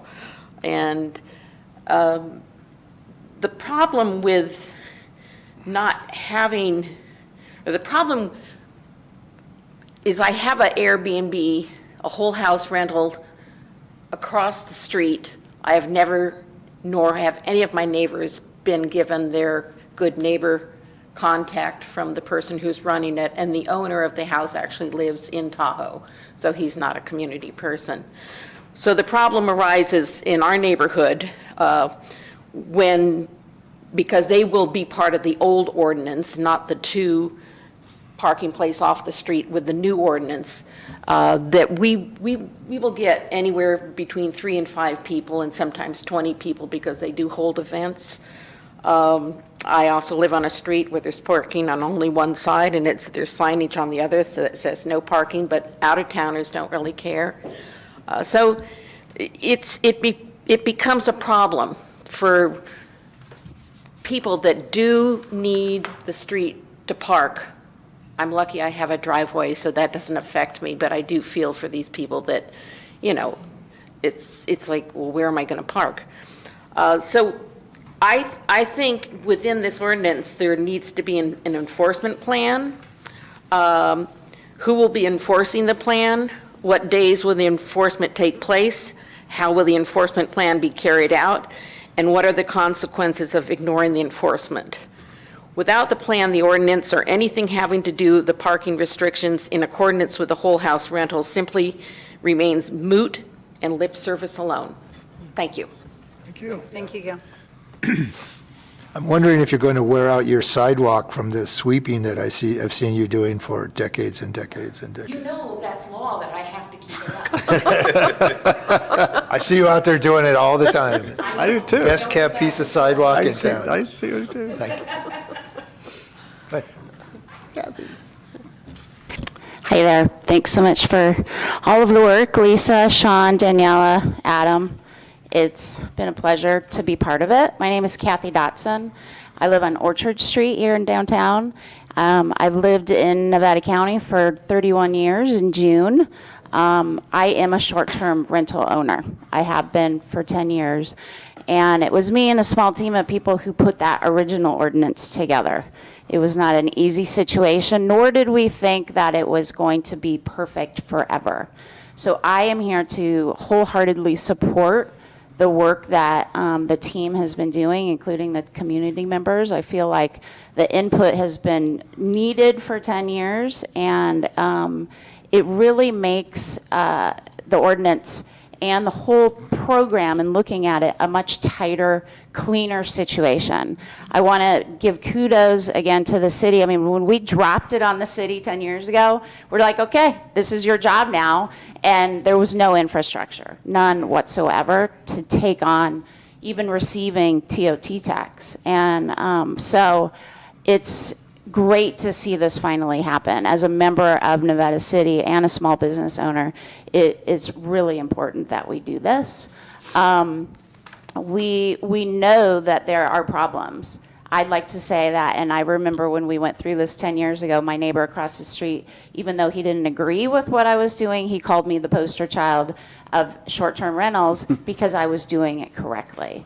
And I have had no problems. Personally, for 10 years, it's been a really successful thing for me.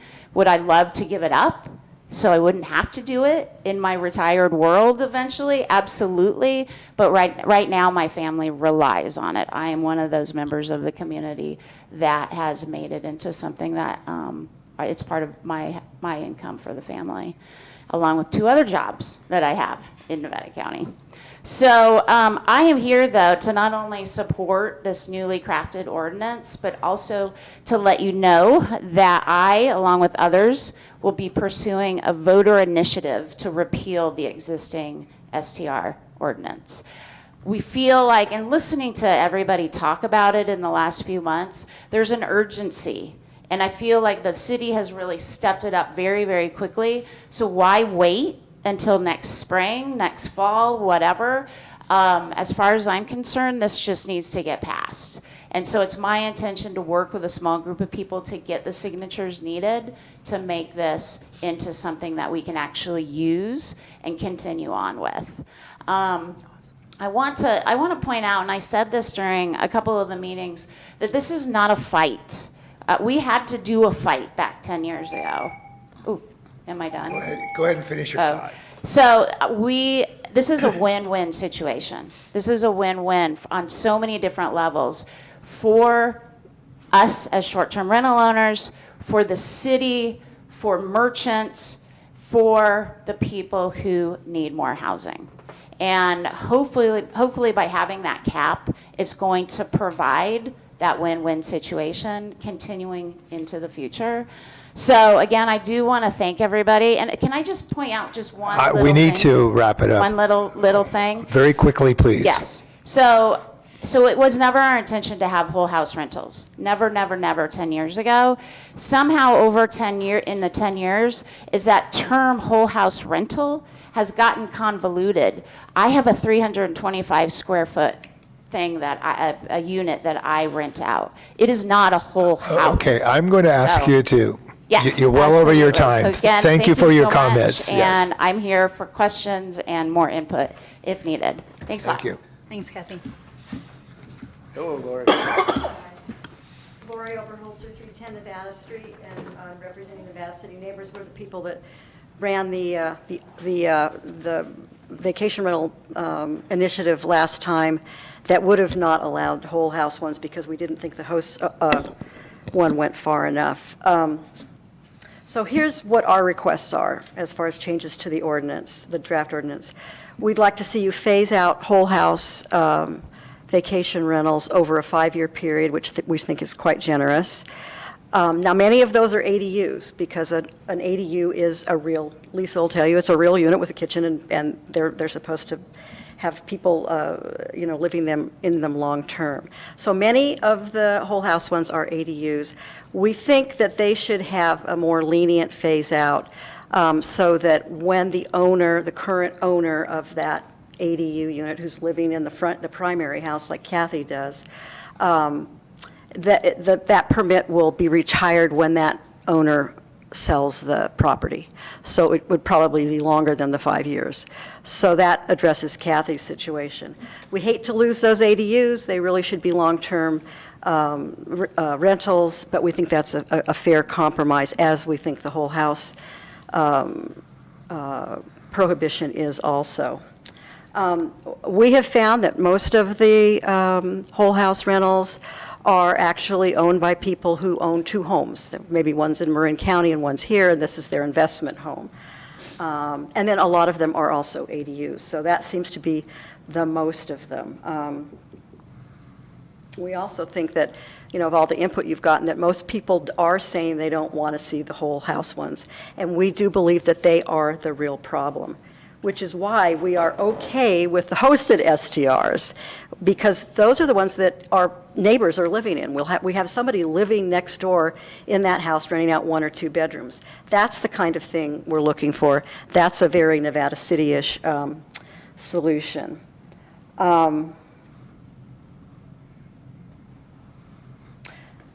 We do know, I have to say, Sean, we do know which ones are the whole house ones and which ones aren't. So we can differentiate that number. We've got 32 applications that have all of that information on them. For the other ones, you just look at their ads and it tells you exactly what they're doing. So we do have that information. I don't know why it's never been brought to the committee, but we do know how many STRs there are, and there are a lot of them. So Our problem with the draft mainly is that the cap is not a cap. It can change every year. And there's that 1-year wait if you retire your permit, but that's not much of a, that won't change the number because, can I finish my thought? Please, quickly. That won't change that overall cap, which on day one will be 58, it won't be lower, because there'll be somebody on the waiting list that'll just take it. So the cap is not a cap, and we have a real problem with that. Thank you. Thank you.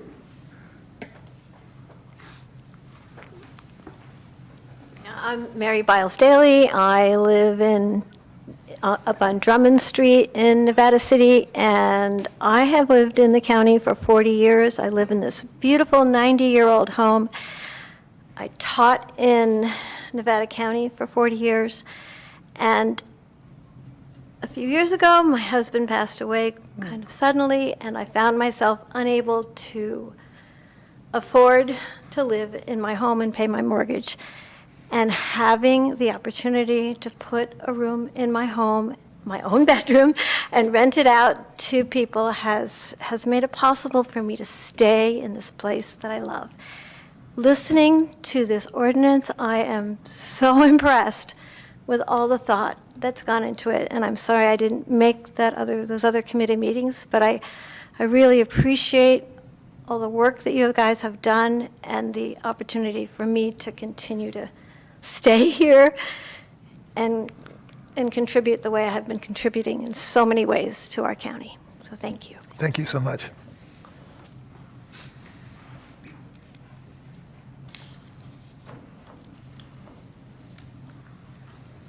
Hi, I'm Peggy Redpath.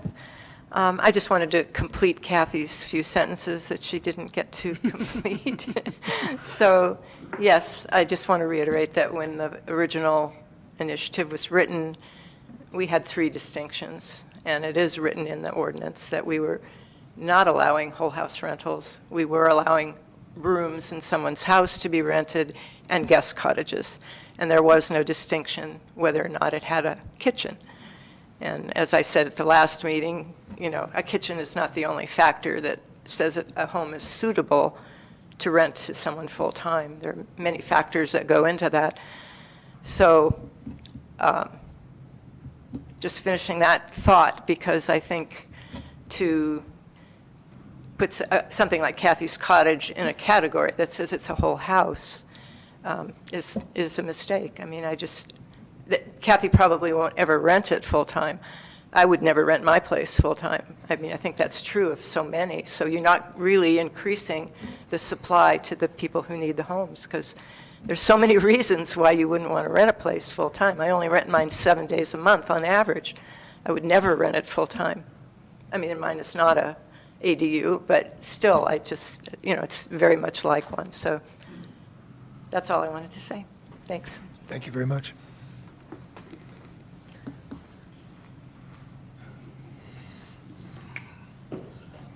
Hey, Greg. Hey, Gary. So I'm Greg Chapman. I live on Main Street, and I think the council needs to acknowledge that across the country, short-term rentals are notoriously detrimental to communities.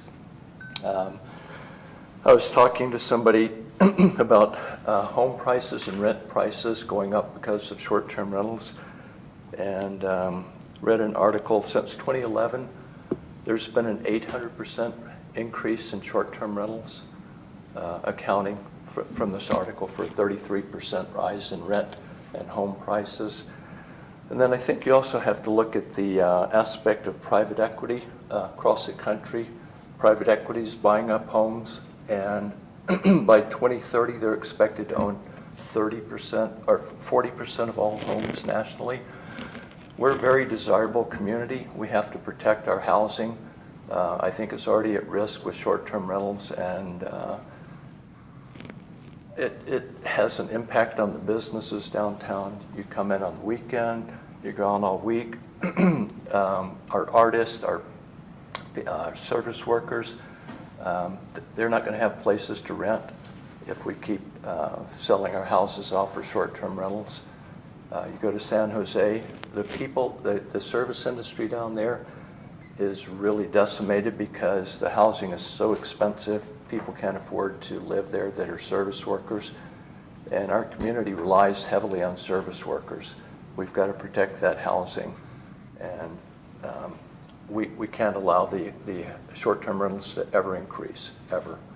And just recently, a year ago, my next door neighbor put a short-term rental in. Now, in the evenings, I have to close my door. Somebody's smoking 10 feet from my back door. And, you know, it's changed the character of the entire neighborhood. So those are my thoughts, and I appreciate the work that's been done. Thank you, Greg. Anyone else? Going, gone. Okay, we're going to close public comment and bring it back to the council. So, do we have any questions of Lisa first? Sitting there, I want to make sure you get your due, but. I do. It's clarifying questions. Please, mostly. please. I want to do a little cap math.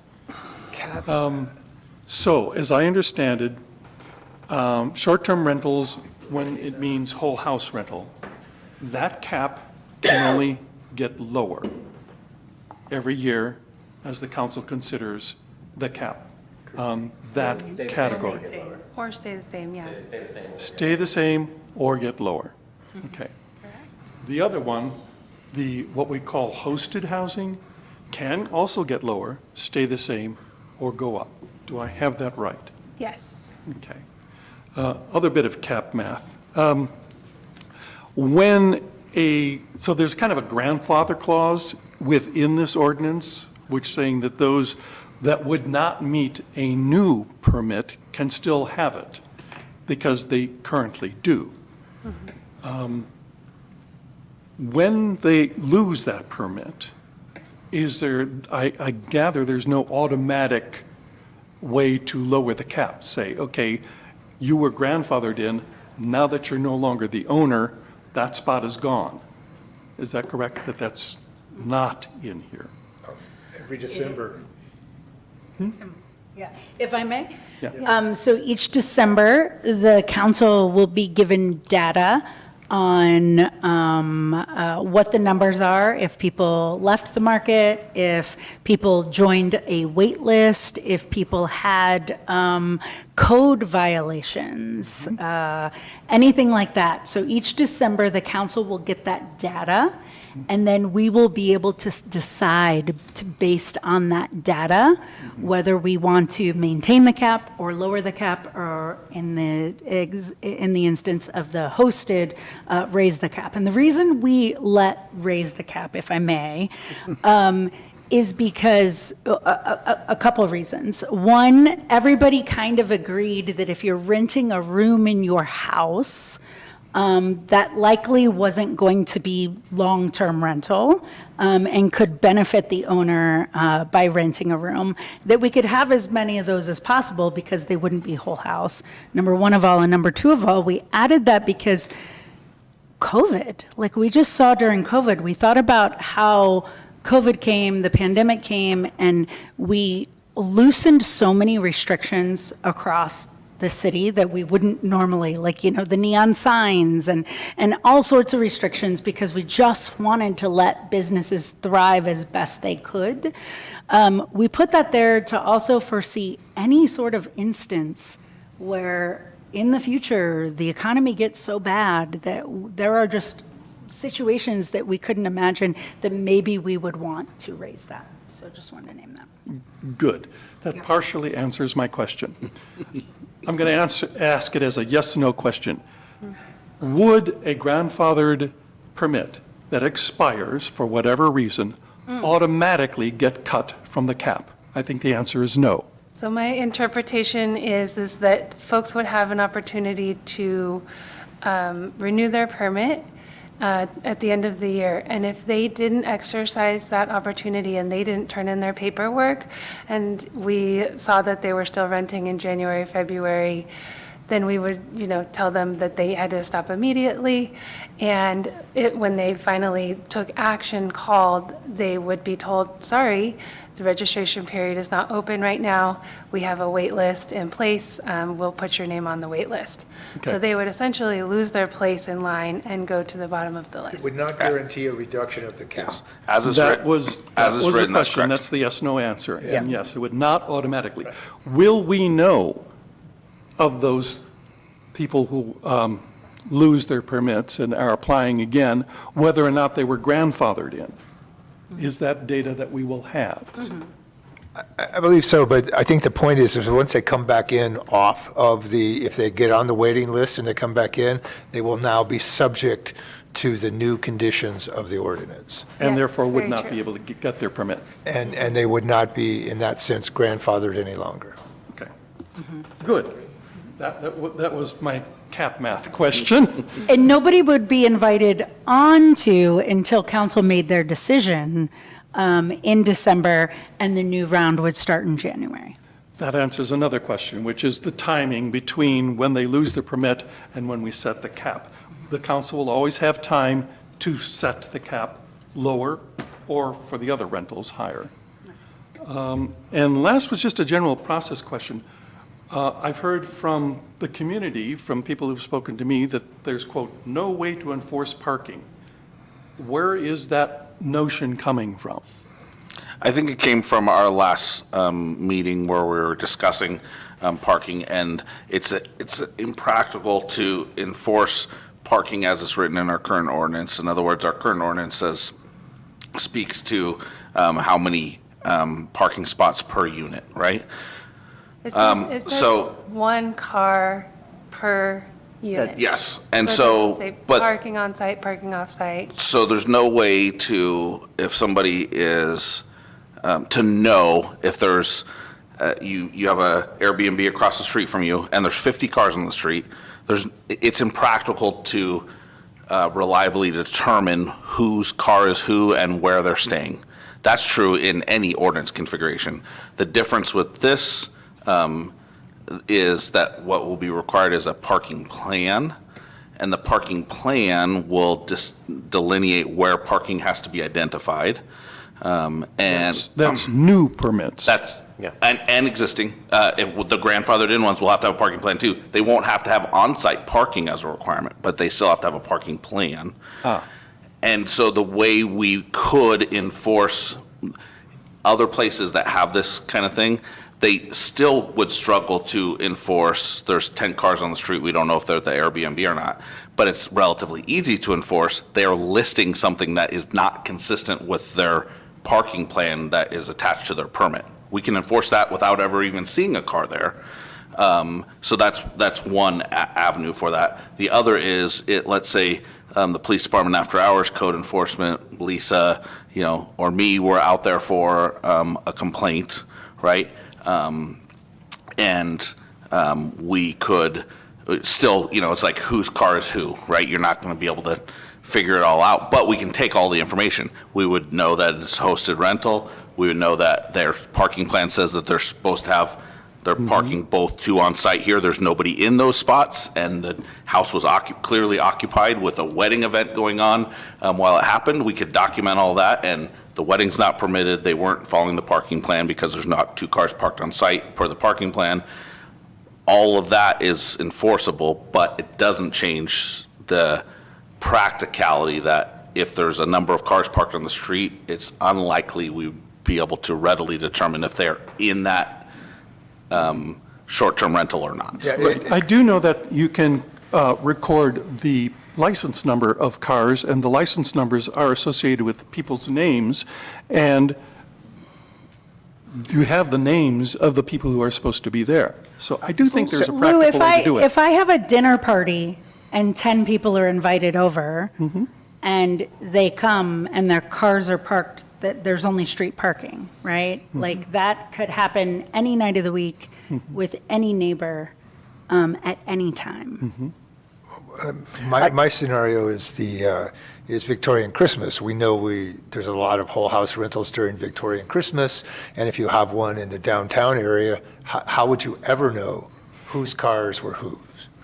And with the running of, I talked to the chief about this, because I had the same question, Lou. And one of the things he said is, and this, you might appreciate this, is that if you're running people's license plate just to see what's going on, you're investigating somebody who hasn't done any crime, and so there's a, we don't want to be in that kind of business where we're just, running everybody's plate because we want to find out who the scofflaw is, So, I mean, that was it made a lot more sense when it came from the chief, but that's what he said about that. And and then. All good points. Yeah. There's enhanced opportunities with this, but the underlying condition doesn't change. And when we do have the big, party houses that we've experienced in the past, where law enforcement has to take action, the cars that are the problem, if there's 20 cars, are almost never the ones that are on the rental agreement. They're all the people that were invited that wouldn't be attached in any way to it. So,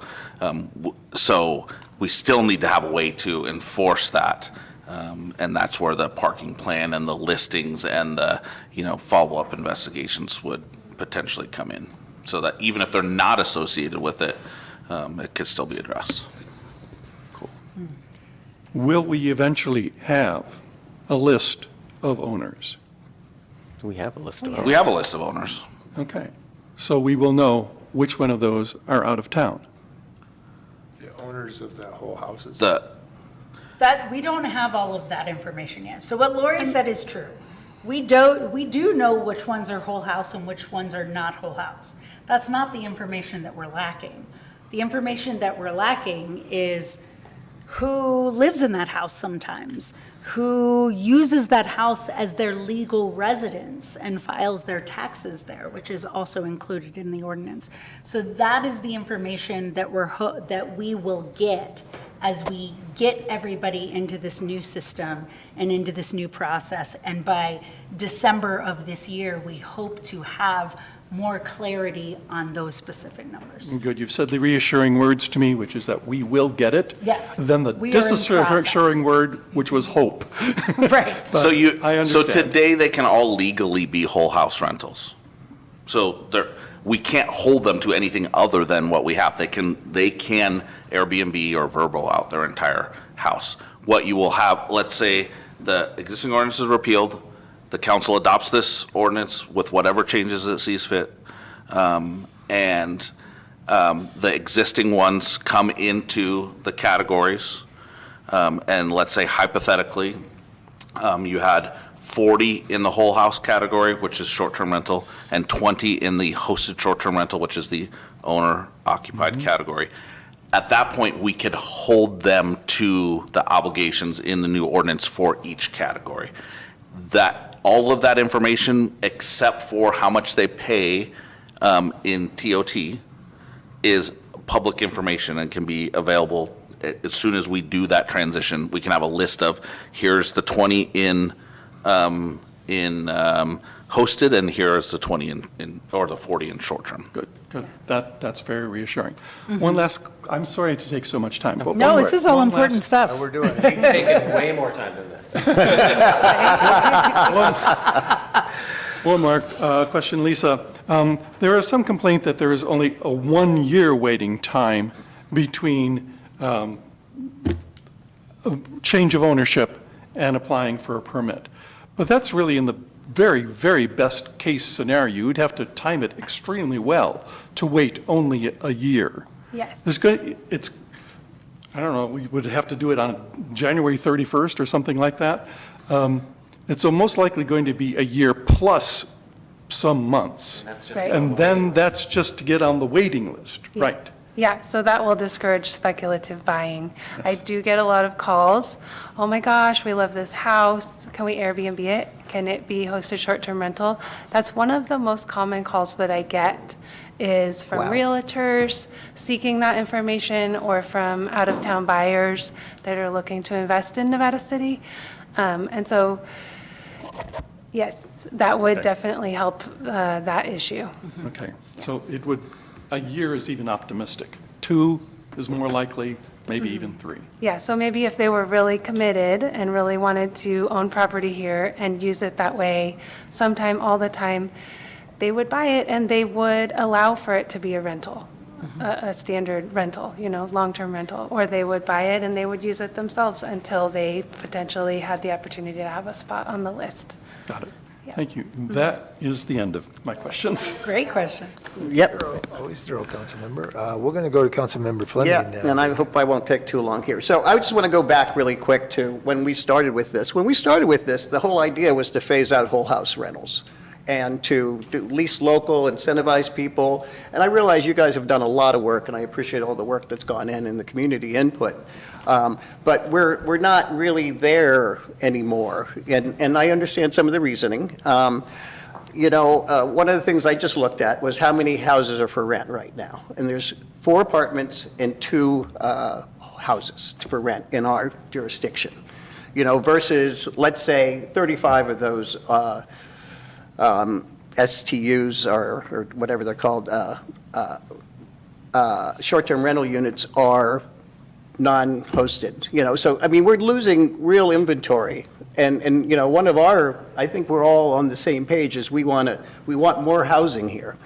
And this is not, this is definitely a way to get more housing a lot quicker than we're going to build anything, And so, I don't have a problem with locals renting out their house. I think that's okay. If you live in, one of your units and you rent it out, you're still part of the community, you're making money on it, good job. But, these people from out of town, we have to disincentivize that however we can. And I know you guys have tried to do that, right? Well, it's not legal to do that at this point. There are some ways to do that. The Calistoga, they did it a little differently. And I know there's a taking issue, and you can't just say, hey, we can, prioritize that. But, I did do a little bit more research on that there are ways to get around that. And so one of the things is, I want to make sure that if we're going to do it somewhat in this way, we are going to reduce the inventory of whole house rentals that are people from out of town. And if that means, we have to, come up with some really hard and fast rules, that might impact other people, we might have to. But we need to get that inventory back so our workforce can actually stay there. And I realize, there's some new information that I got today, that some of these people will not rent out their units long-term. I just assumed that everybody could or would rent out these units long-term. I guess if you have a bedroom in your house, that's not the best thing for some people, depending on the way your house is. So,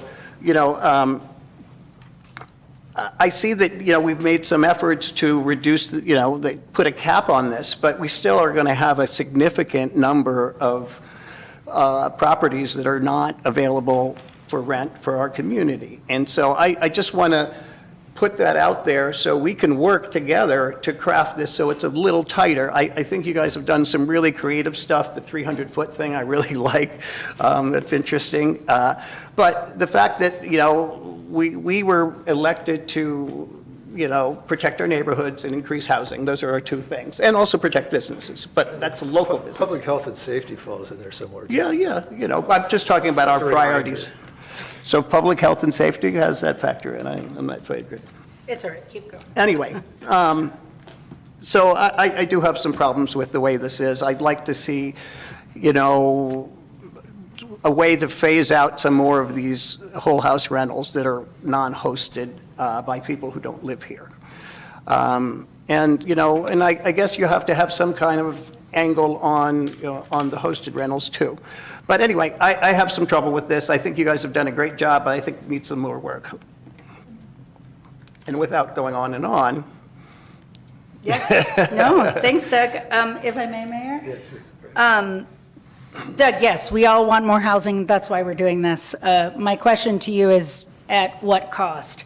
The numbers we have right now, we have 58 Airbnbs, short-term rentals. It's less than 4% of our entire inventory of housing. So I hear what you're saying, and I understand. Let me finish. So I hear what you're saying. Every person who's doing a whole house is also a loss of long-term rentals. I hear that. And what I'm telling you is that we've both been in rooms and had emails from people that are residents of this community that use short-term rentals to pay the bills. You've heard from several And this that's great. evening. I don't have a problem And so, with that. right, but there's no legal way to say, yes, you know you. You live here, yes, you don't know. At this point, that's just not an option for us. You heard Adam say it earlier, like, that would be ideal. If we could prioritize city residents, county residents, that is what we're looking at. Right now, we don't have a legal way, and I hear you saying Calistoga and their creative ways. We haven't found them. So I'm not sure what to say to that. I'm not willing to give people who are doing whole house rentals that are part of this community a 5-year death sentence at this point. Death sentence, how's that? Yeah, if you've All got right. 5 years to phase out how you live, how you pay your bills, what your income is, that is potentially, I'm sorry, that is potentially a death sentence. Not everybody is easily able to pay their mortgage. I certainly understand that. There and are I guess- creative ways that people have come to pay the bills. Thank you. You have other Yeah, yeah, comments? no, we can keep going. Okay. I'm assuming you guys might not have questions. I wanted to talk to Lisa a little bit because of my friend Gail's concerns, if that's all right. Please. So Gail's parking situation is frustrating. And just a question for, let's say, this ordinance, as it is now, close to it, becomes the law of the land. What methods does Gail have if she knows for a fact, okay, all these cars here, I mean, obviously, the ones that are parked just straight up illegally, where there's a no parking sign that they're ignoring. Could I just, I didn't mention this, but also in the Airbnb description of the house, can't it says have that it is additional also public openly comment. stated I that the know, house I know. welcomes Okay, so more. Gail, we all had our shot at it. Adam's going to finish. So, well, my question, Just Gail. trying to hold it together. So for right now, if someone's just parked, That's rude. it's public comments closed, that's the issue. Our mayor's in the right, I'm so sorry. Thank you, Pam. Appreciate it. So if Gail sees a car that's just illegally parked, she can call in, right? She can call in, there's a car illegally parked in my neighborhood, and that'll be taken care of, correct? I mean, I don't work in the police department, so I don't know how that goes.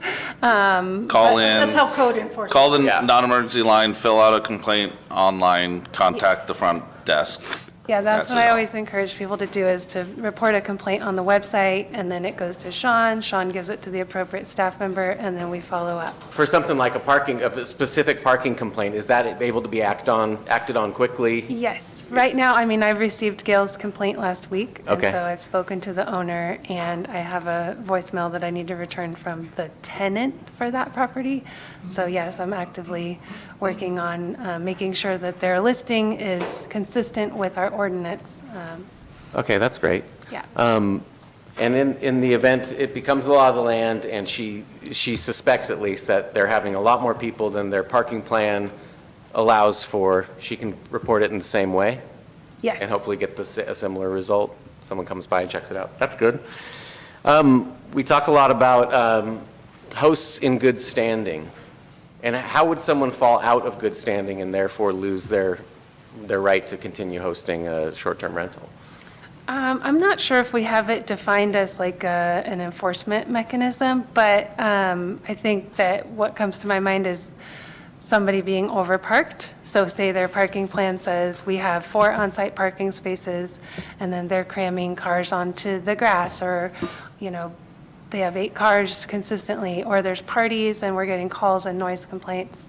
That's what comes to my mind. Anything else for you, Sean? So everything that's listed in the ordinance, the way it's listed now, non-compliance with any item is a violation of the code and enforceable under You recently amended your administrative enforcement section of the municipal code, which lets us uniformly enforce across all of our municipal code. We use the same process through, you could get a notice of violation all the way through. You could, get a public hearing to contest your ticket or, whatever the case may be. So each individual item is a potential violation.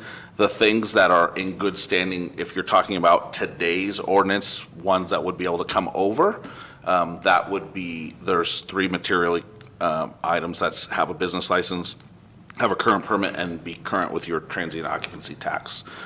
That would be the good standing as far as what you have a valid permit today. On the go forward, good standing would be if you're non-compliant with any of these things, somebody makes a complaint, we would document that, right? It doesn't mean necessarily someone will get a notice of violation. They might just get a phone call or an email from Lisa, but those tally up over time, right? And so if you remain materially non-compliant with the ordinance, we could take action, including removing your permit. Yeah. Would there need to be an appeal process for that? There is. That's built into our entire setup. Right? Yep. And it occurs to me, it's probably fair to say that in terms of violations and stuff, people keeping everything up to code is probably going to be more likely the folks who live here, live nearby, than people who see that house twice a year. That's just a guess. I'm wool gathering. It depends on who manages the property. Yeah, for our property manager, sure. I don't think that's an easy answer. That's all I had. Thanks. Okay. And you were complete? All right, so just where I am with it. So this ordinance was done a long time ago. It changed. We heard that. It's real clear. Situations changed, environments changed, pandemics came and went, economies ebb and flow. I think it's really important that we're redoing it now, and I sincerely appreciate the efforts of my colleagues in taking this on, because I actually set them up to do that, and they've done a wonderful job. This is a loser, and I say that when I say this is a loser where I sit as an elected official, because somebody's going to be upset about whatever decision it is we make here. Everything's a loser. Well, not everything is. No, we actually have done some stuff recently that, but this one's particularly challenging because of the way people connect to it. They connect to it with their neighborhoods, where they live, their home. Other people are using it to survive. So it's really a tricky one. And believe me, in my past, I lived in Pacific Grove when they pioneered this effort and gave a lot of attorney's fees to Airbnb to figure out what they could and could not do in terms of what was legal, and also what the rights they had as a city to control this. And it continues to evolve as we note. What matters to me about where we are now and why I support this is we now have a mechanism in place to identify the categories, the software in place to begin to work with the situation and collect data. That data will be evaluated every year, annually, by the council to make the decisions that are appropriate for the community. Just saying no one gets to have a whole house doesn't work. It just simply doesn't work. But if we understand what's going on, and I just wanted to say this as well. I'm okay. I have in my neighborhood, we don't have Airbnbs. But what I have are 5 really empty big houses that nobody lives in. And they're all over the place. And you want to talk about housing stock. I would wager that the empty houses, the banking houses, the investment homes in this community are equal to, if not greater, than those that are being used as whole house rentals. And that... Just vacant homes, what are you talking about? Just vacant homes. Like second homes and stuff that... Whether they're second homes or I don't know what the condition Empty-ass is. homes. But they just sit there empty and they're not used for anything. And that bothers me tremendously because people need to live in homes and they're living things. At any rate, so this is a really complicated situation when you lay it in context of housing for the entire community. The other thing is, you can tell me rental stock all the time is we're keeping people from renting. Most of the people that need to rent here could never afford the rent in those houses that are now Airbnb. The monthly rent alone is unaffordable by most of our service workers. Even if those houses were on the market, they would not fill that gap. That's right. And that, so. That's what ADUs are for. Well, hopefully, Yeah. I didn't see that we were swamped by them. Sorry. But, I do know that's what ADUs are for and those one-offs are for. But we don't build those either. So it's a really complicated situation. But where I am now is there's a process in place to evaluate annually, to collect data, make decisions based on that information, and understand exactly what's happening with the market, and the council can visit it every year. So I support this going forward. I had one issue myself, is when, it's a piece about language, where it says that, that the homeowners have to post certain language. Listen to this one, Evan, you can report this back to the Fire Safe Council. It's not, when you say evacuation information, they're thinking this is going to tell you how to get out of the house. We need evacuation information that tells you how to get out of town. So all of that work that's happening, and I actually think that that kind of information should be packaged in such a way that all of our inns and hotels and everybody has that evacuation information. Fire Safety Council it's emerged a bit, the Fire Safety Advisory Committee, that's emerged a bit. I think it's important to think about that, and that's the one change I'd like to see. But otherwise, I think it's really important to step into this. We'll be back here, even if ideally, we got an ordinance everybody was acceptable to. We still got to work through the election piece of it. But we're going to be back here in December, no matter what happens, evaluating the information and data we have as we start to live into whatever this ordinance is going to be. So I support it for that. And I absolutely acknowledge that there's a lot of reductionism that goes on around this thinking based on the impact that you have in your neighborhood. I hear you with people parking on the streets.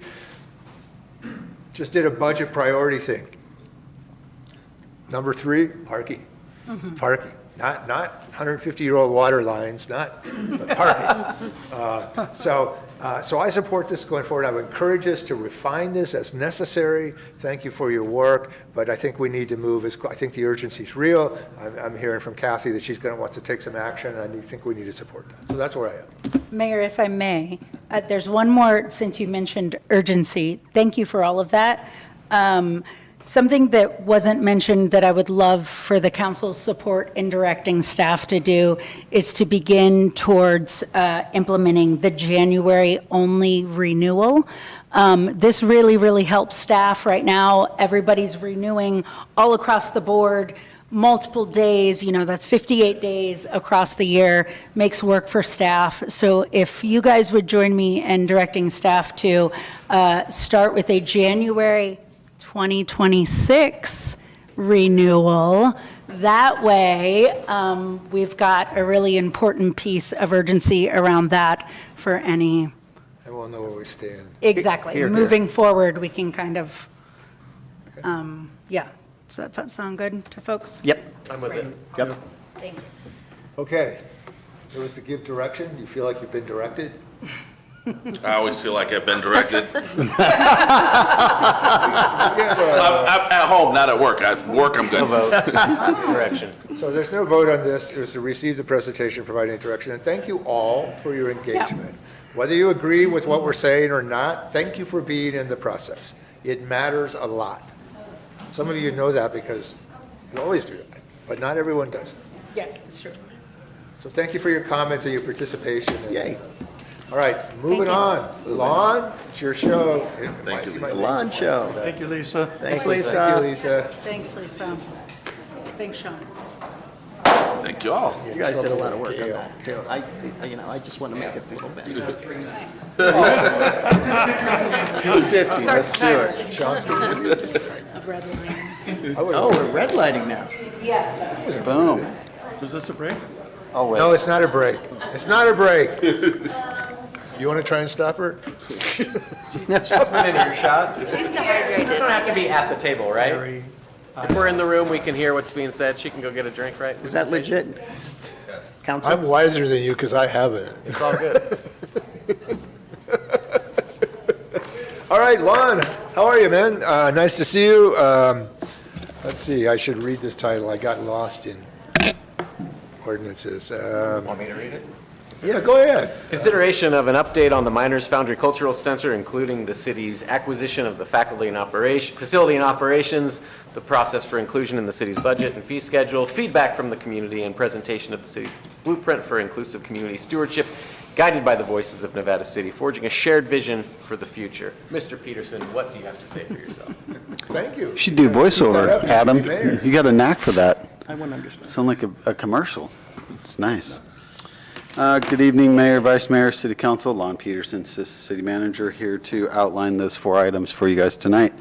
First thing, just wanted to highlight for those who are not familiar with this, that are watching, or this is new to them, in March 2025, the city assumed the stewardship of the Miners Foundry through multiple steps. The City Council worked with their board to facilitate that. We've been working with their board to move that forward. We will continue and are continuing in that process. We're currently acquiring their assets and liabilities. We're also working internally with the team and their team on a transition plan to facilitate all their operational elements like duplicative IT efforts and et cetera, things like that. In addition, we're also working to take on the Foundry employees, so that's something we're currently working through as well. So that's the first item. Second, let's talk about the process for the city's budget and fee schedule. So council already approved the creation of a $150,000 enterprise fund that will go in effect at the, well, it's a mid-year element, but it'll go into effect when the transition of the Foundry actually happens. We will be at the May 14th budget workshop. We'll be bringing operational plan and a fee schedule for review and adoption. So we're looking currently at what they charge, and we have some modifications that we'll be looking to do. This is, again, post-transition of the Miners Foundry. Currently, we're operating on their current fee schedule under the Miners Foundry Culture Center Board. Next up, feedback from the community. So there's a lot of moving parts in this. I know you guys were there at the March 6th meeting. It was incredible, super awesome vibe. Was really happy with the council engagement and the community that showed up. I really enjoyed Daniela's exercise to get up and move around. I don't know if you guys know, I was breakdancing in the middle of that, but that was really cool. No, I was joking. But I was doing a little robot action because I thought it was cool. But it was a really cool exercise. I definitely, Bill Falcone's comment, I thought was just, couldn't be any funnier of when you got to him and you said, "So, Bill, what's your thoughts on this place?" He's like, "I've never been here." Okay, good times, Bill. So moving on from that, but a lot of great feedback from that night, both in just conversations. There was a lot of just positive vibes going on. As you guys see over here on the right-hand side of the council chambers, this is some of the feedback that was received. There was a lot of feedback. 120 plus people plus staff were there packing the Stone Hall. We also had an online survey that went out, but it was put out on the same day. Received lots of comments on that. Collectively, over about, I think it was about 700 pieces of data that we're looking at, analyzing to understand what the community is looking for. So with that said, I want to kind of highlight some of the things that we found in both there was table sessions that Gary had led, as well as the tables that were there with people coming, and those online pieces. And so the bigger picture, again, is to really turn the Foundry into a vibrant, inclusive community hub that balances the history, but also like moving the city forward in a new way. So with that, let's talk about infrastructure. So one of the things that we heard a lot, it's all over this as you walk down and you walk out, you'll see is AC, both, what's that? It's on now. Yeah, it's great it's here, but it's not over there. So while they have some heating, they do not have an air conditioning system. And so there was additional seating, accessibility, all while preserving its historical integrity. That being said, the city took immediate action. Even prior to owning it, we've put out earmark request to 3 federal electeds, and we're also working with on some grants for some accessibility to the front entrance, just to name a few things. The second one was financial stability and sustainability for the venue. One, I think a lot of people are still looking at it, realizing what happened, and that we need to save the Foundry. There is a fiscal issue still. We are working towards solving that, and that happens through the acquisition of the Foundry. We'll be looking to implement a hybrid revenue model that subsidize community events as a public entity, adding public value. That's one of the things we'll be looking to do, which ultimately will have will develop a tiered pricing that prioritize local stuff, and then also things that align with the council's goals and priorities. And ultimately, as this facility comes under council control, what's nice about that, it is a public facility, and this council and all future councils will be able to weigh in and change that as needed as to what the priorities are at that particular time. The other one is we'll be looking to, and this is both, from our current goals, is to really to focus on driving business in our community. That's one of the things that the Foundry has done really well through weddings and multiple events. It brings people into Nevada City, shopping at our stores, eating at a restaurant, staying at our local hoteliers. And we want to expand that, especially during the slow months. We're not looking to market that during some of our busy times, but it's definitely something that we'll be working with the business community on. What was that? That was the, yeah. We're also, as I mentioned, we are looking at additional grants for that, for both safety elements and anything that we can do to add value to the infrastructure. As we mentioned before, there is the front of the building has an opportunity for a shop, coffee shop, restaurant-y, small little thing. I'm not exactly sure what it'll end up, but we'll be looking to utilize that, and you guys will hear more about that in the future. The last one that, in a big picture that we heard was community programming and access.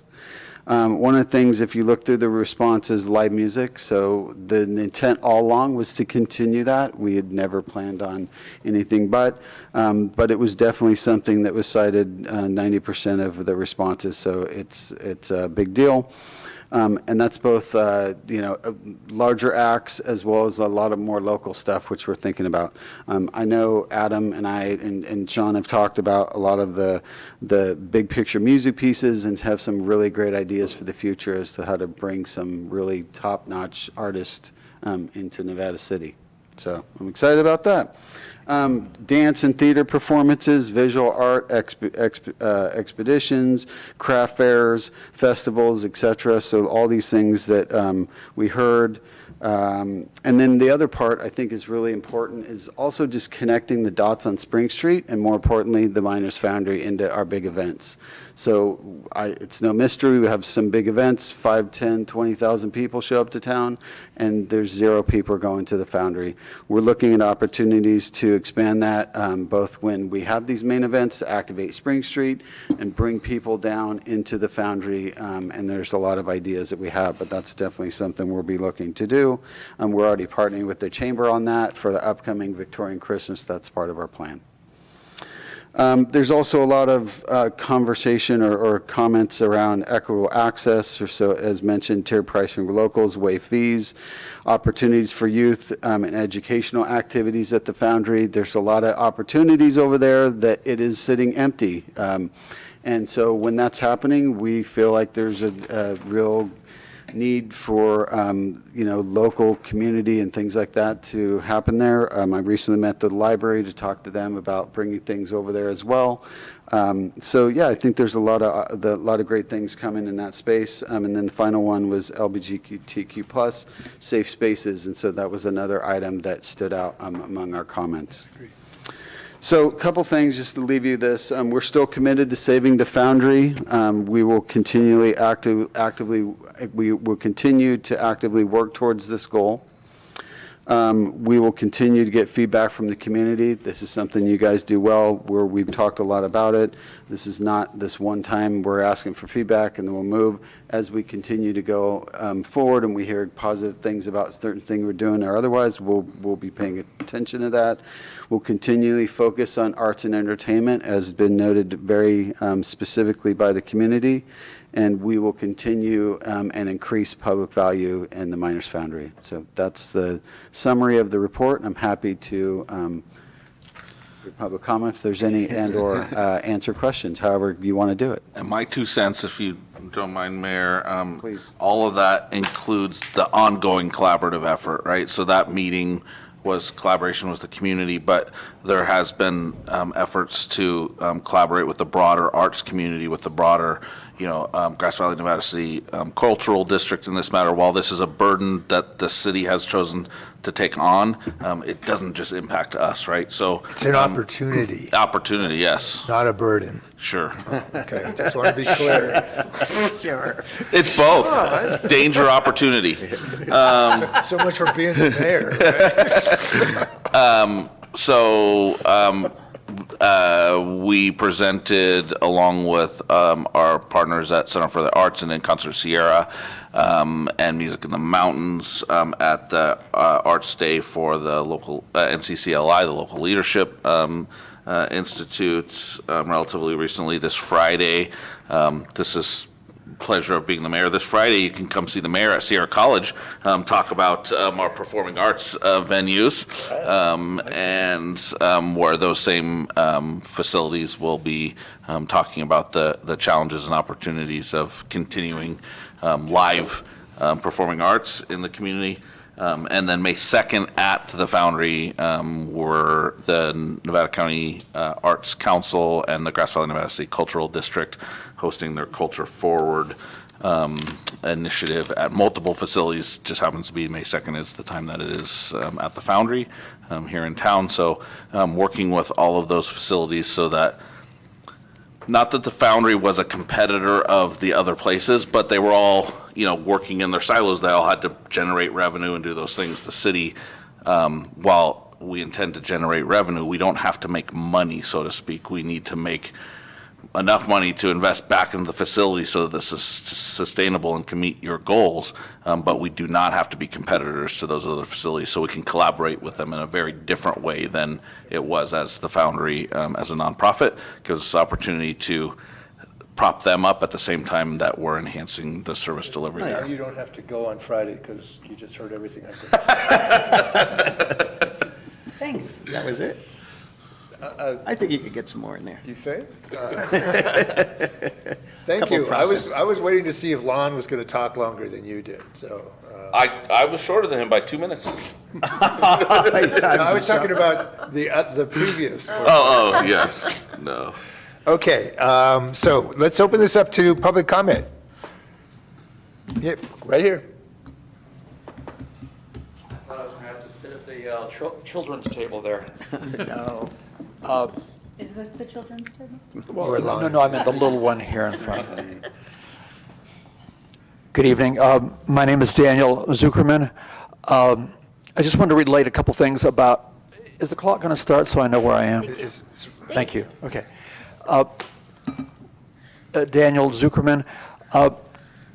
Last year, I am involved with a couple of groups, and one of them we were able to successfully rent out the Foundry for the evening for an event. I turned around about a month or so later to try and get our next social event on their calendar, and I could not really get much response. And then I sent an email followed up by a personal visit, and then when I finally found someone who arrived, they said, well, you really should email. And I said, but I did last week. And I just started to feel like I was a stalker showing up at the Foundry, waiting for whoever was going to answer the question, either is it available and what is the price for the time that we were going to be doing it. And then I asked, how far in advance would you like notice, so that, because I understand that if a big event is coming in, you don't want to have a smaller group, using up the facility, but then I couldn't get a response, how far in advance should I be talking to you? The upshot is that that social group ended up booking out Grass Valley Elks this year, and I don't know when I can turn that back around to come into the Foundry. So, I mean, that's old news.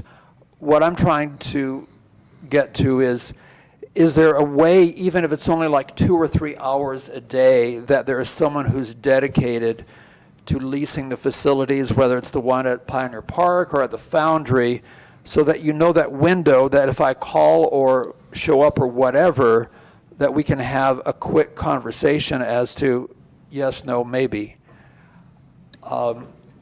And the other issue that I had seen on some docket was about the bar, and I don't know if that's even up for debate, but I certainly think that it would be a shame to let that go to waste after all the money and improvement that was put into it. And so I won't beat up that horse, because if it's already decided that it's happening, then great, let's drink to it.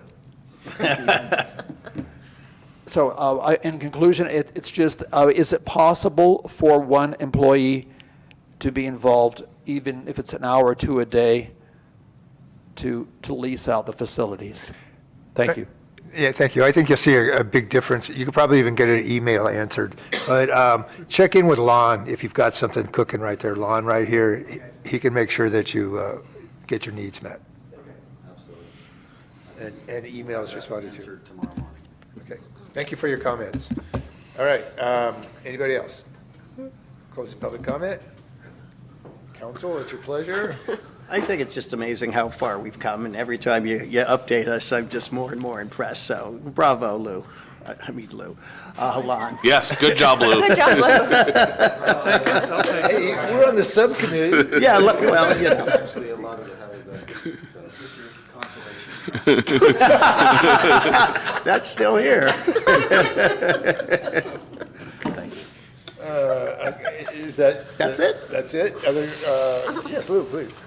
Since the issue was raised, we do have the liquor license as part of what we acquired, isn't it? We are in the process of acquiring all assets and liabilities, including the And- liquor license. And the building does have a bar, so It does. I know the city can't operate a bar, so what's our plan? Yep. Sean and I are working on a plan, and I think that'll be more clear when we come back at the next update.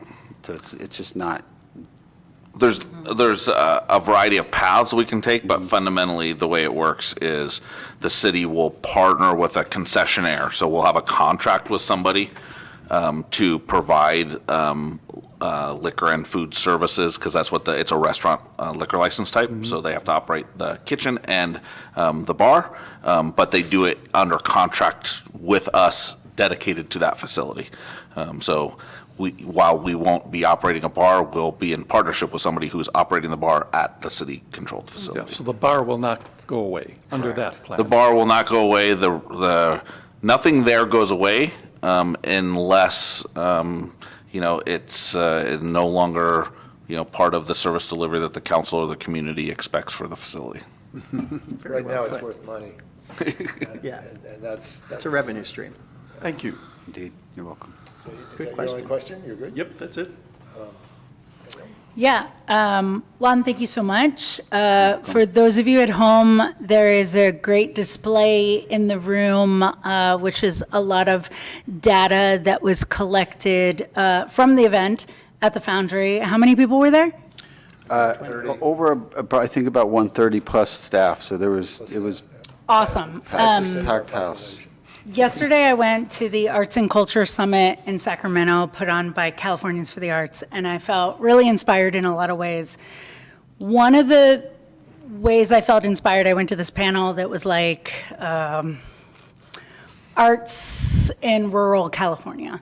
And there was this guy from Southern California, from inland Santa Barbara, in a town I don't even remember the name of, but there were like 551 people. And on the Healthy Californians Index, like it shows no data collected. And so his thing was like, I'm going to collect data for my region since we're not included in the census, we're hard to collect. And he presented his data in this really, really cool way. He had this like visual, like old school zine that was like wonderful. And I was just thinking, as you know, we had 130 people show up and give so much information. Nobody at home is seeing any of this. I wonder if there is a visual, tangible way that we can put this data together. It's great that you recounted it just now, but so that people can see it and understand it and engage with it, and also so that I can see and understand and engage with it, because I'm a visual learner. So just an offering of maybe another way for us to present all this great data. Absolutely. Yep. Just to clarify, you're looking to essentially add to the document that's in the Packet. the kind of the raw Yeah, data of so course. that you can see it. As in, opposed to like lists and bullet points. I think what you, if you want all the pictures, we could post all the pictures. We've got all the pictures. Sure. But that's not what you're after. I think you're after a visual summation, like we call that PowerPoint, I think, with graphics that synthesizes it so that somebody can look at the visual aspects of it. Or a word cloud. Or a word cloud. Yeah, Yeah. absolutely. Yeah, we could definitely do some data stuff on that. I mean, it, all three. Don't overpromise. It was very interesting. Lon can do all three. Because Gary was obviously the one that did the heavy lift on this document. And it's interesting because normally in my other worlds where I do this kind of work, there would have been a PowerPoint. Right. There would have been a PowerPoint that you would have just used right now Yep. to show the data and the spiffy charts and everything else. And normally I would have created that, so we could talk about that. Yeah, absolutely. And the Yeah, word clouds are One fantastic. of the things that was interesting on this, because I've done a lot of data collection and engagement, like digital stuff there, is because of the way we did it, very interactive. When it was all done, I had to come in here and like take the whole council chambers, all these were laid across the floor, I had to move everything out and then photograph the entire thing, because the things were moving around, and they each had their own section, and then all the other white sheets, which there's about 70, were laid out where you literally couldn't walk into the council chambers without stepping on paper. So I was in here like, we were Doc, and photographing them and not manually transcribing them. yeah, so, AI did the transcription Indeed. from the pictures. yeah. Oh, nice. So it was a lot of work, but absolutely, we can follow up with more as we kind of move into the operation plan. So, great feedback. Are you complete? Yeah. Vice Mayor Klein? Sure. Thank you for the update. This is one of the things, speaking for myself, I get asked about a lot. Just people are very curious, so I appreciate new information, and please keep the updates coming. I think the gentleman's questions about who do I talk to now and will it be better than it was in the past, I think that's a key thing. I think people are watching us right now and watching the Foundry, and so we need to make sure that we're doing a good job so that people don't go, same old, or it's worse. I want the community to think like, wow, they're really going to do it, and it's going well so far. So let's please keep an eye on making sure events are going smoothly and people are having an easy time talking to us about it. Absolutely. That's what I got. Yeah, thank you. Yeah, thank you, and thanks, Lon. That was one of my top 5 favorite public meetings ever, with the energy in that room and the, it was good. And the fantastic opening that was so good, that connected people to that space in such a real way, that just encouraged that participation. But that was 130 people. That's like 5% of our population, and we saw people we never see. I'm like, because so. I love seniors. I think I am one. I don't know. Good day. But so we go early because we don't have anything else to do. So we show up early. And so like the first 25, 30 people that are there, Danielle and I are going, do you know who is that? Who is that? And so we have people coming out from that don't come out. And, and deep engagement, deep showing up. So it was fantastic. But the signal from that is very much about what that facility means to this community. how strongly the community feels about that, and the histories, and you know, I'm really happy with the report. This is like, I think young people say, this is my jam, you know, this is what I do, and I enjoy doing this very much because the patterns emerge. It's the patterns emerging from the data. And this was, it's there, and I think we captured it really well. I appreciate Lon's help on doing that and photographing all the pictures. And we could talk about producing a PowerPoint that synthesizes this data. It's a fantastic thing we're doing. I mean, just yesterday, somebody, and this, I think here's something we need to think about, is right now, where are people getting information about the Foundry at? Someone asked me yesterday, I'm really interested in what you're doing. Where can I get the information? And I said, well, let's see. Oh, go to our agenda, go to the council agenda, go to the, down, and there's a, down about the bottom of the agenda on the PDF, there's a staff report and a report, and they're going, okay. So I don't know if we need a page or if we're using the Foundry's page, but I think the report should be out there, and we should be offering the transparency of all of these documents. Adam's point is incredibly well taken. People are really curious and really interested in what we're doing. I have no doubt that we'll do what needs to be done, and we'll do it well, and that despite, you know, what some folks think, I do think if you can run an entire city, you might be able to figure out a cultural center, but that's just my bias, you know. We hope. Yeah, we do. Well, I guess we're going to find out, aren't we? We'll have these updates for you on our web page under, you know, just our regular web page, you know, /Foundry. That'll include the information from tonight. Currently, anything that you want to find out about the Foundry's operations, their schedule, those kind of things, not the city's influence on it, but their continued operations of the Foundry's on their website. We'll eventually merge that over, but the current Miners Foundry website will continue even after we own it, because a lot of people go there for it. It'll look the same, it'll have all the same information, it'll just be pointed back to city-controlled space. We have to make it ADA compliant and a variety of other things to meet our obligation, but we'll have both of those for you by the end of the week, but definitely as we move into May 14th at the budget workshop, that will be, the city website will begin to be that repository of where people could go to find out what's the city doing with the Miners Foundry. Okay. All right. Great. Okay, so there's no motion there, no direction, no action. Good work, Lon, honestly, Yep. you know. Thank you, Lon. And, Yeah, you're welcome. we're moving.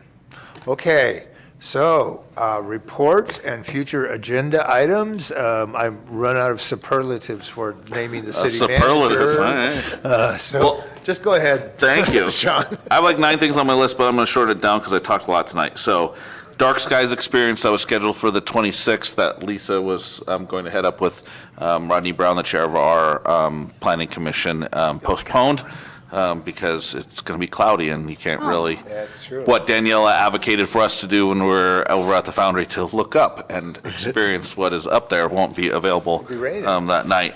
What will happen on Friday, the 25th, though, is a bridge dedication to Bill Falcone. Oh, yeah. 5 p.m. on the new Nevada Street Bridge.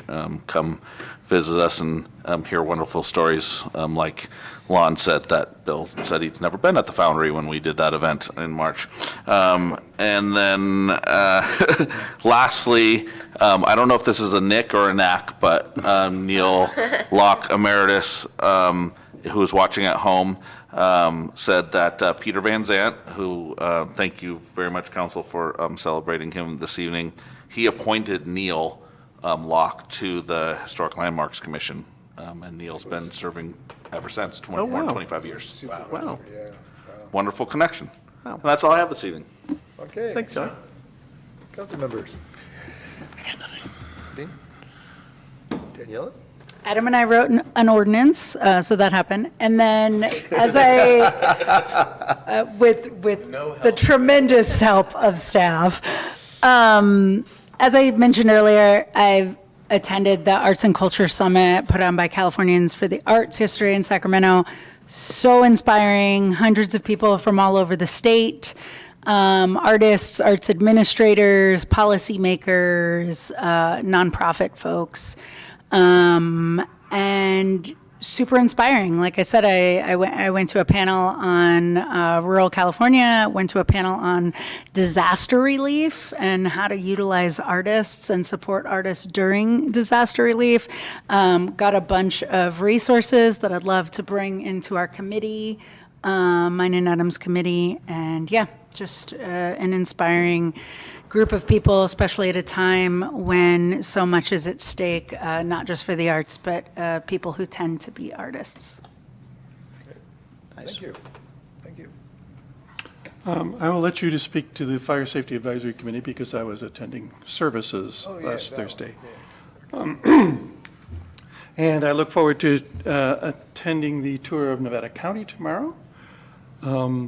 And then I hate to do this again, but since the administration keeps doing these things, I think I need to bring it to people's attention that today Pam Bondi, the Attorney General of the United States, is advocating for states to adopt legislation which will establish a long statute of limitations and retroactive liability to anyone providing gender-affirming care. Wow.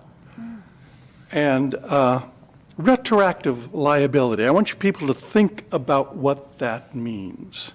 Anybody ever that ever did anything? In addition to that, she's proposing that there be what's called qui tem, which means that anyone can sue anyone else for providing these services and get a reward for it, basically turning the whole country into snitches.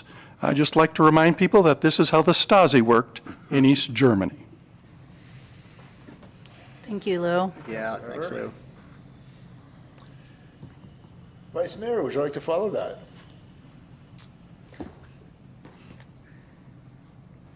I'll sit with it for a second.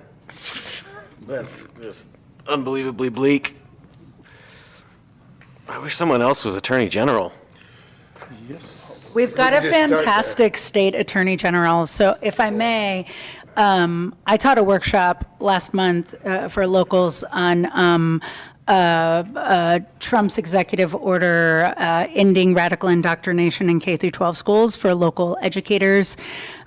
Just kind of what the ordinance says, what it doesn't, and in doing so, spoke with the State Attorney General's office, spoke with the State Department of Education, and also our local superintendents.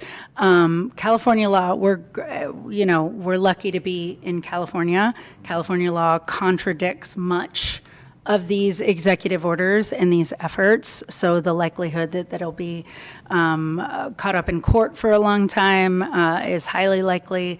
But I just wanted to name that. Our State Attorney General, Bonta, is great and is affirming California's stance and values endlessly on all of these executive orders. And hopefully that protects the people in our community who we serve. But my thoughts immediately go to trans and non-binary kids I know in Kansas, and they're going to have a different story, and it's bleak. It's encouraging to see institutions like Harvard pushing back, and which pushing back seems to be working better than rolling over. You start rolling, you won't stop. Yeah, if they see you can be pushed, they'll keep pushing. So, did you have reports in future agenda items? Yeah. Oh, the thing on topic. That's Yeah, what you want. yeah, just Interesting. trying. Interesting. No, never apologize for that. We've got the ERC tour tomorrow, like Lou mentioned. Looking forward to it. The Bodie Hive is hosting the beginning, middle, and end of that. And there will be visits to Unit J in the beautiful Seven Hills District of Nevada City, California.